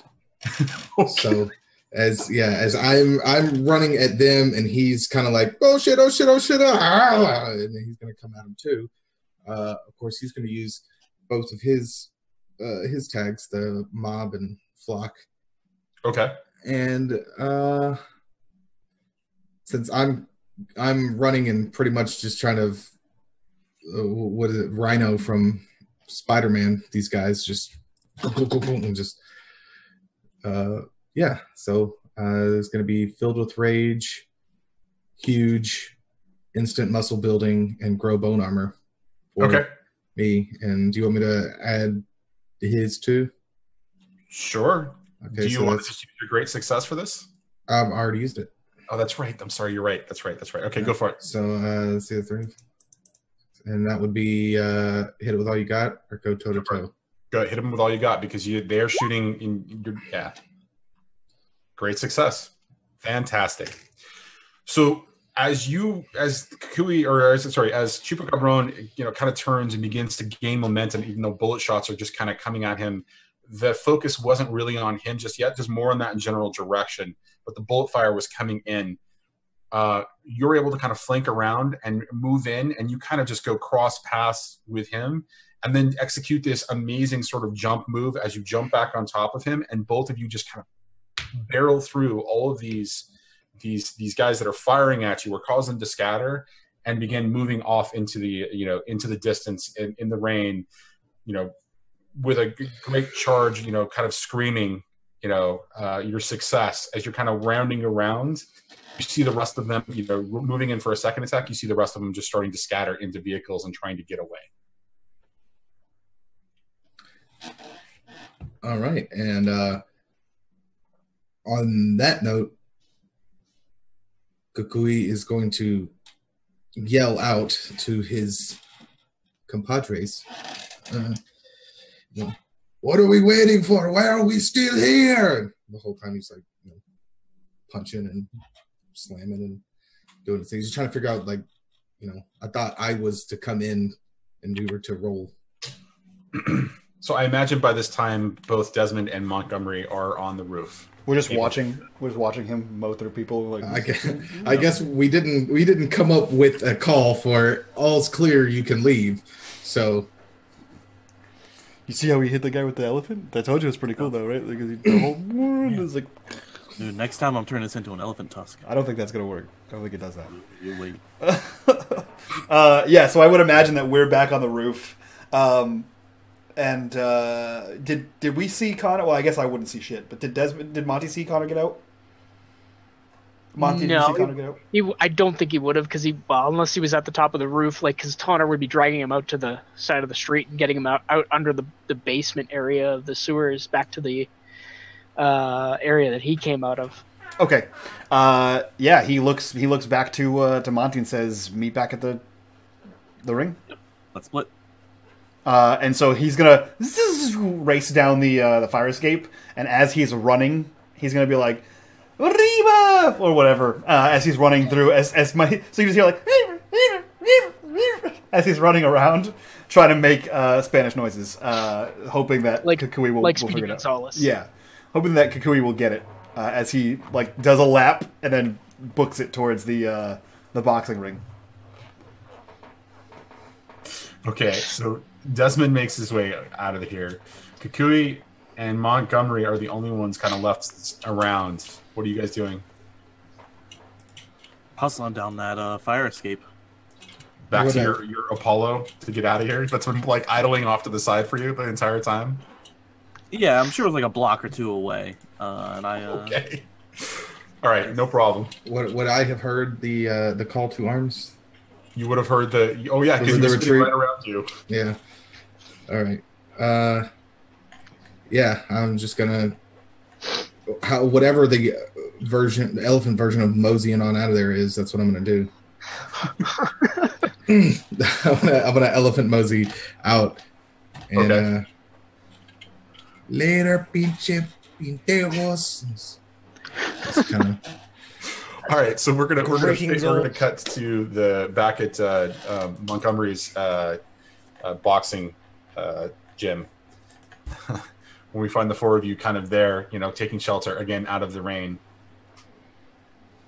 Yeah, so we'd be in the basement again, the command center, and on there's plush chairs and that one, that one leather couch, the one that's kind of knobbly looking, and there's the two big chairs you see in every smoking room ever, and a large center table, and Desmond has just opened up his bag, and you see the revolver scatters across, the map scatters across the book and the trumpet, and he kind of just dumps the trumpet out, and he's like, so I grabbed everything because they were all super weird. This is definitely a pirate map, and I think that these all have the same kind of interest as this trumpet, which I don't really understand, but I have a feeling that all these things are similar to, like, your ring. And I point to Monty, that they keep trying to get. And I say to Desmond, and I got this, and I throw the guy in the chair, in one of the chairs, and do we have anything to bind him up with? Yep, and he pulls out a gun. We're like, oh no! Yeah, because normally it's a peacemaker. He just pulls out the peacemaker. You see him load in some blue bullets, and Spider-Man's him up. Spider-Man's him up. Yep. It says, so I think we keep these things here and figure out what the hell they are, and then give these two, and he points to the trumpet and to the Spider-Man guy, to Mr. Gallows, and we call it square. And then he owes us some favors. And then I look over at Desmond, though, but there was the other thing that I want to mention, too, was when I was in the basement, there happened to be a giant safe in there. Well, we're not criminals. We're not. Clearly. But what was in the safe? Well, did you open it? Wasn't able to. It was a combination lock, and everybody else is knocked out. Then we'll never know. But this guy might know. Look, you know a thing or two about heat? Or like downtime actions? Downtime actions? It was a great movie, yes. Well, basically, we don't want it, so we're going to get rid of this guy. Man, you'd think the mayor's assistant would be... Yeah, he's all for this crime thing. Criminalization, Yeah. Hey, man, I'm the mayor's assistant. I'm up and coming, man. And you're the one giving me scoffs about bribing low-end officials. Come on. I didn't scoff. I just said I can get it for free. Why would you want to bribe when you can get it for free? He is just the assistant. Imagine the mayor, right? That's what I'm saying. Man, what the hell? Maybe the mayor owns that safe. Why don't you go ask him? Yeah. Yeah, so I think that's Desmond's opinion, is keep the things here, take the trumpet and the dude to Mr. Gallows. Montgomery is in accordance with that. In agreement, I should say. Can we... Monty, your trunk is big enough to fit the whole chair, right? Yeah, if not, we'll put a tag on it and we'll be good to go. Okay. Get some bungee cords. Kukui, or Benny, you want to load him in the trunk? You don't have to be gentle. Yeah, no. Throw him if you want to. We'll make a game out of it. Go to the end of the warehouse. We'll open up the trunk, and if you can get it in... It's kind of like Mexican ball in a cup. Yeah, but here's the problem. I'll give you more cognac and milk. I can imagine him throwing. I don't want to picture what's going to happen if he manages to hit the target with the trunk in that guy. Oh, that thing is, like, invincible. That thing's made out of my ring. It's actually called the Invincible. Actually, I think that is what it's called. Right? I think so. Do you want me to throw him, or do you want Kukui? I mean, pinche cabrón to throw him? You throw him. Okay, I did not know. The elephant, I thought you was saying for the trunk, right? You want him to throw with the trunk? No, it's the trunk of the car, man. The boot. Oh, you want me to throw him in the car butt? Okay. Yeah. That's what I mean. Don't throw him too hard, because we don't want him to be you do. damaged in any sort of way. Okay. Also, guacamole, something I should mention. Guacamole. There was... In that basement, I know you wanted some money. There was a bunch of stuff in there that these people aren't exactly on the up and up. Just saying, maybe you want some. There was a second door. He's gonna pick the guy up. How much money? A lot of money. Not you, I'm asking him. He's not talking. Shaking a little bit. How much money?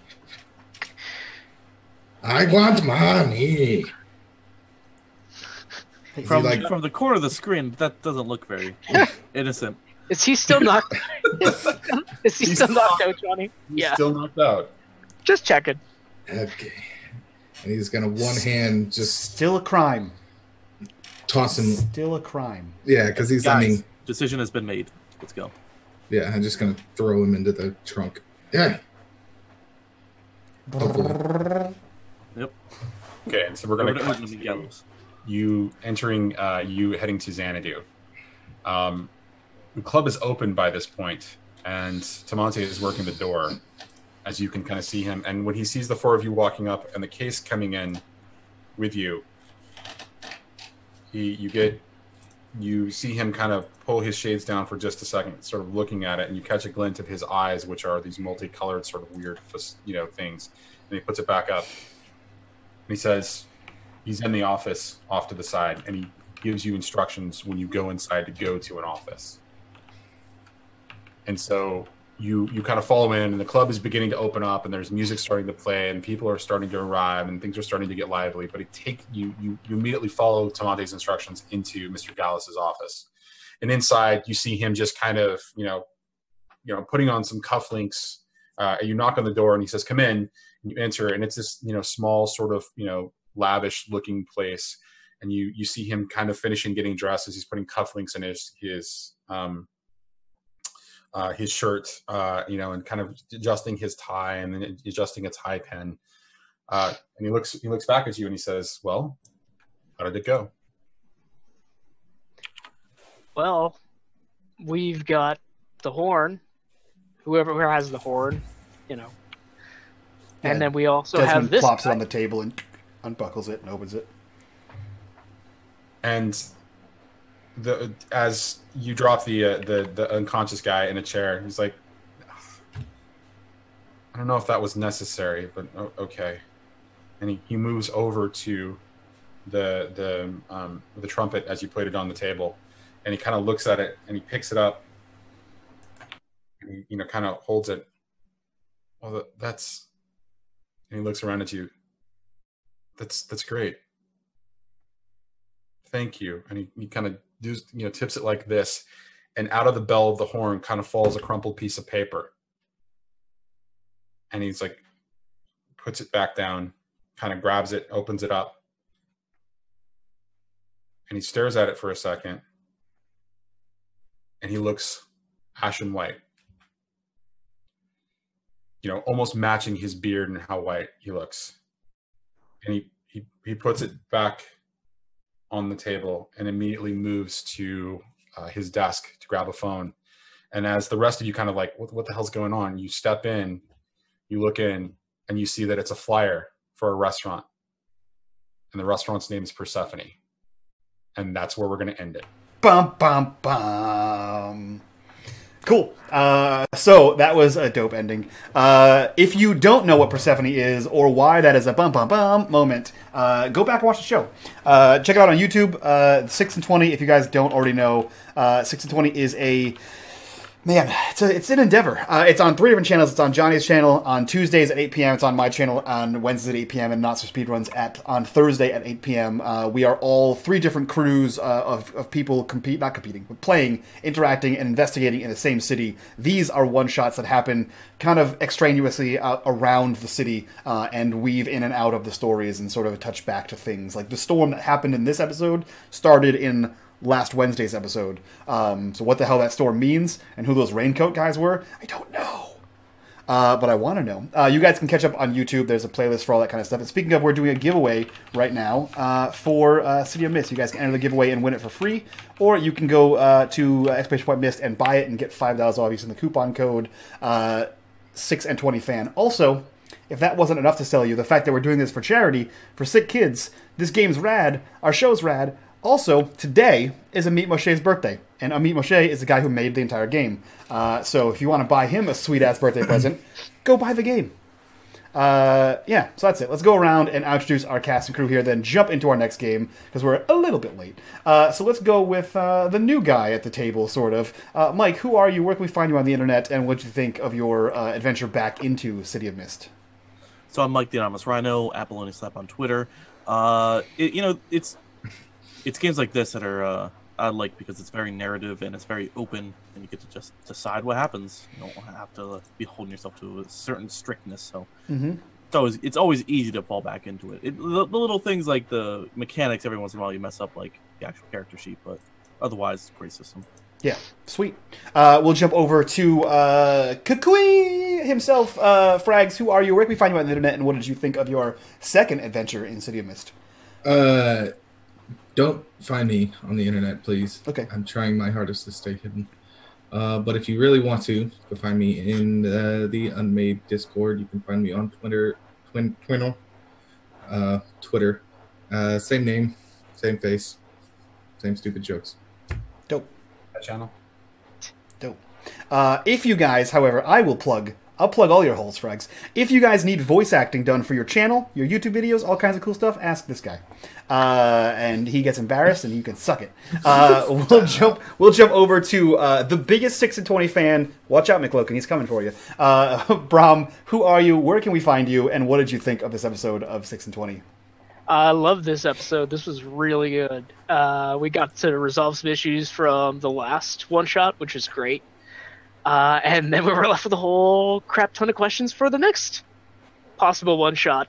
Yeah. Also possible future episodes for 6&Twenty, which is also great. Yeah.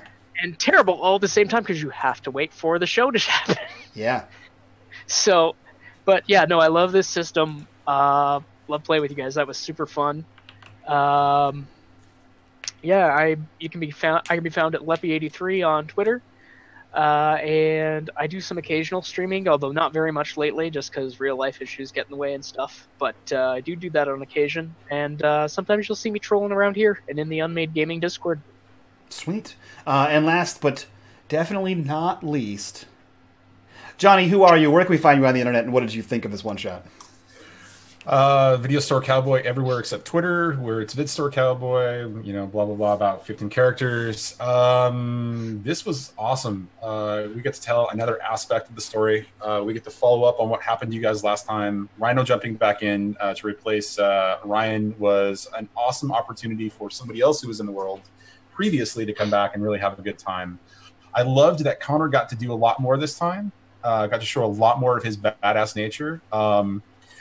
I loved that Desmond chose to not fight all the time and try to get out of the situation. That was pretty damn cool. Of course, I just love Kukui and the rich dick. So you guys got amazing today. So and you can see me next on Tuesday over on my channel with the doozies coming back this next Tuesday to follow up on where they ended up last time. So sweet deal. Guys, so that concludes our third one-shot for this 12-hour stream. We're coming back next with Ethan, who's in chat right now, who wrote the adventure that we're playing next, which is pretty cool. You can actually find it on DriveThruRPG, the first and the sequel to that. I'll provide links for that during the stream. But for now, we'll be right back, so bye-bye for now.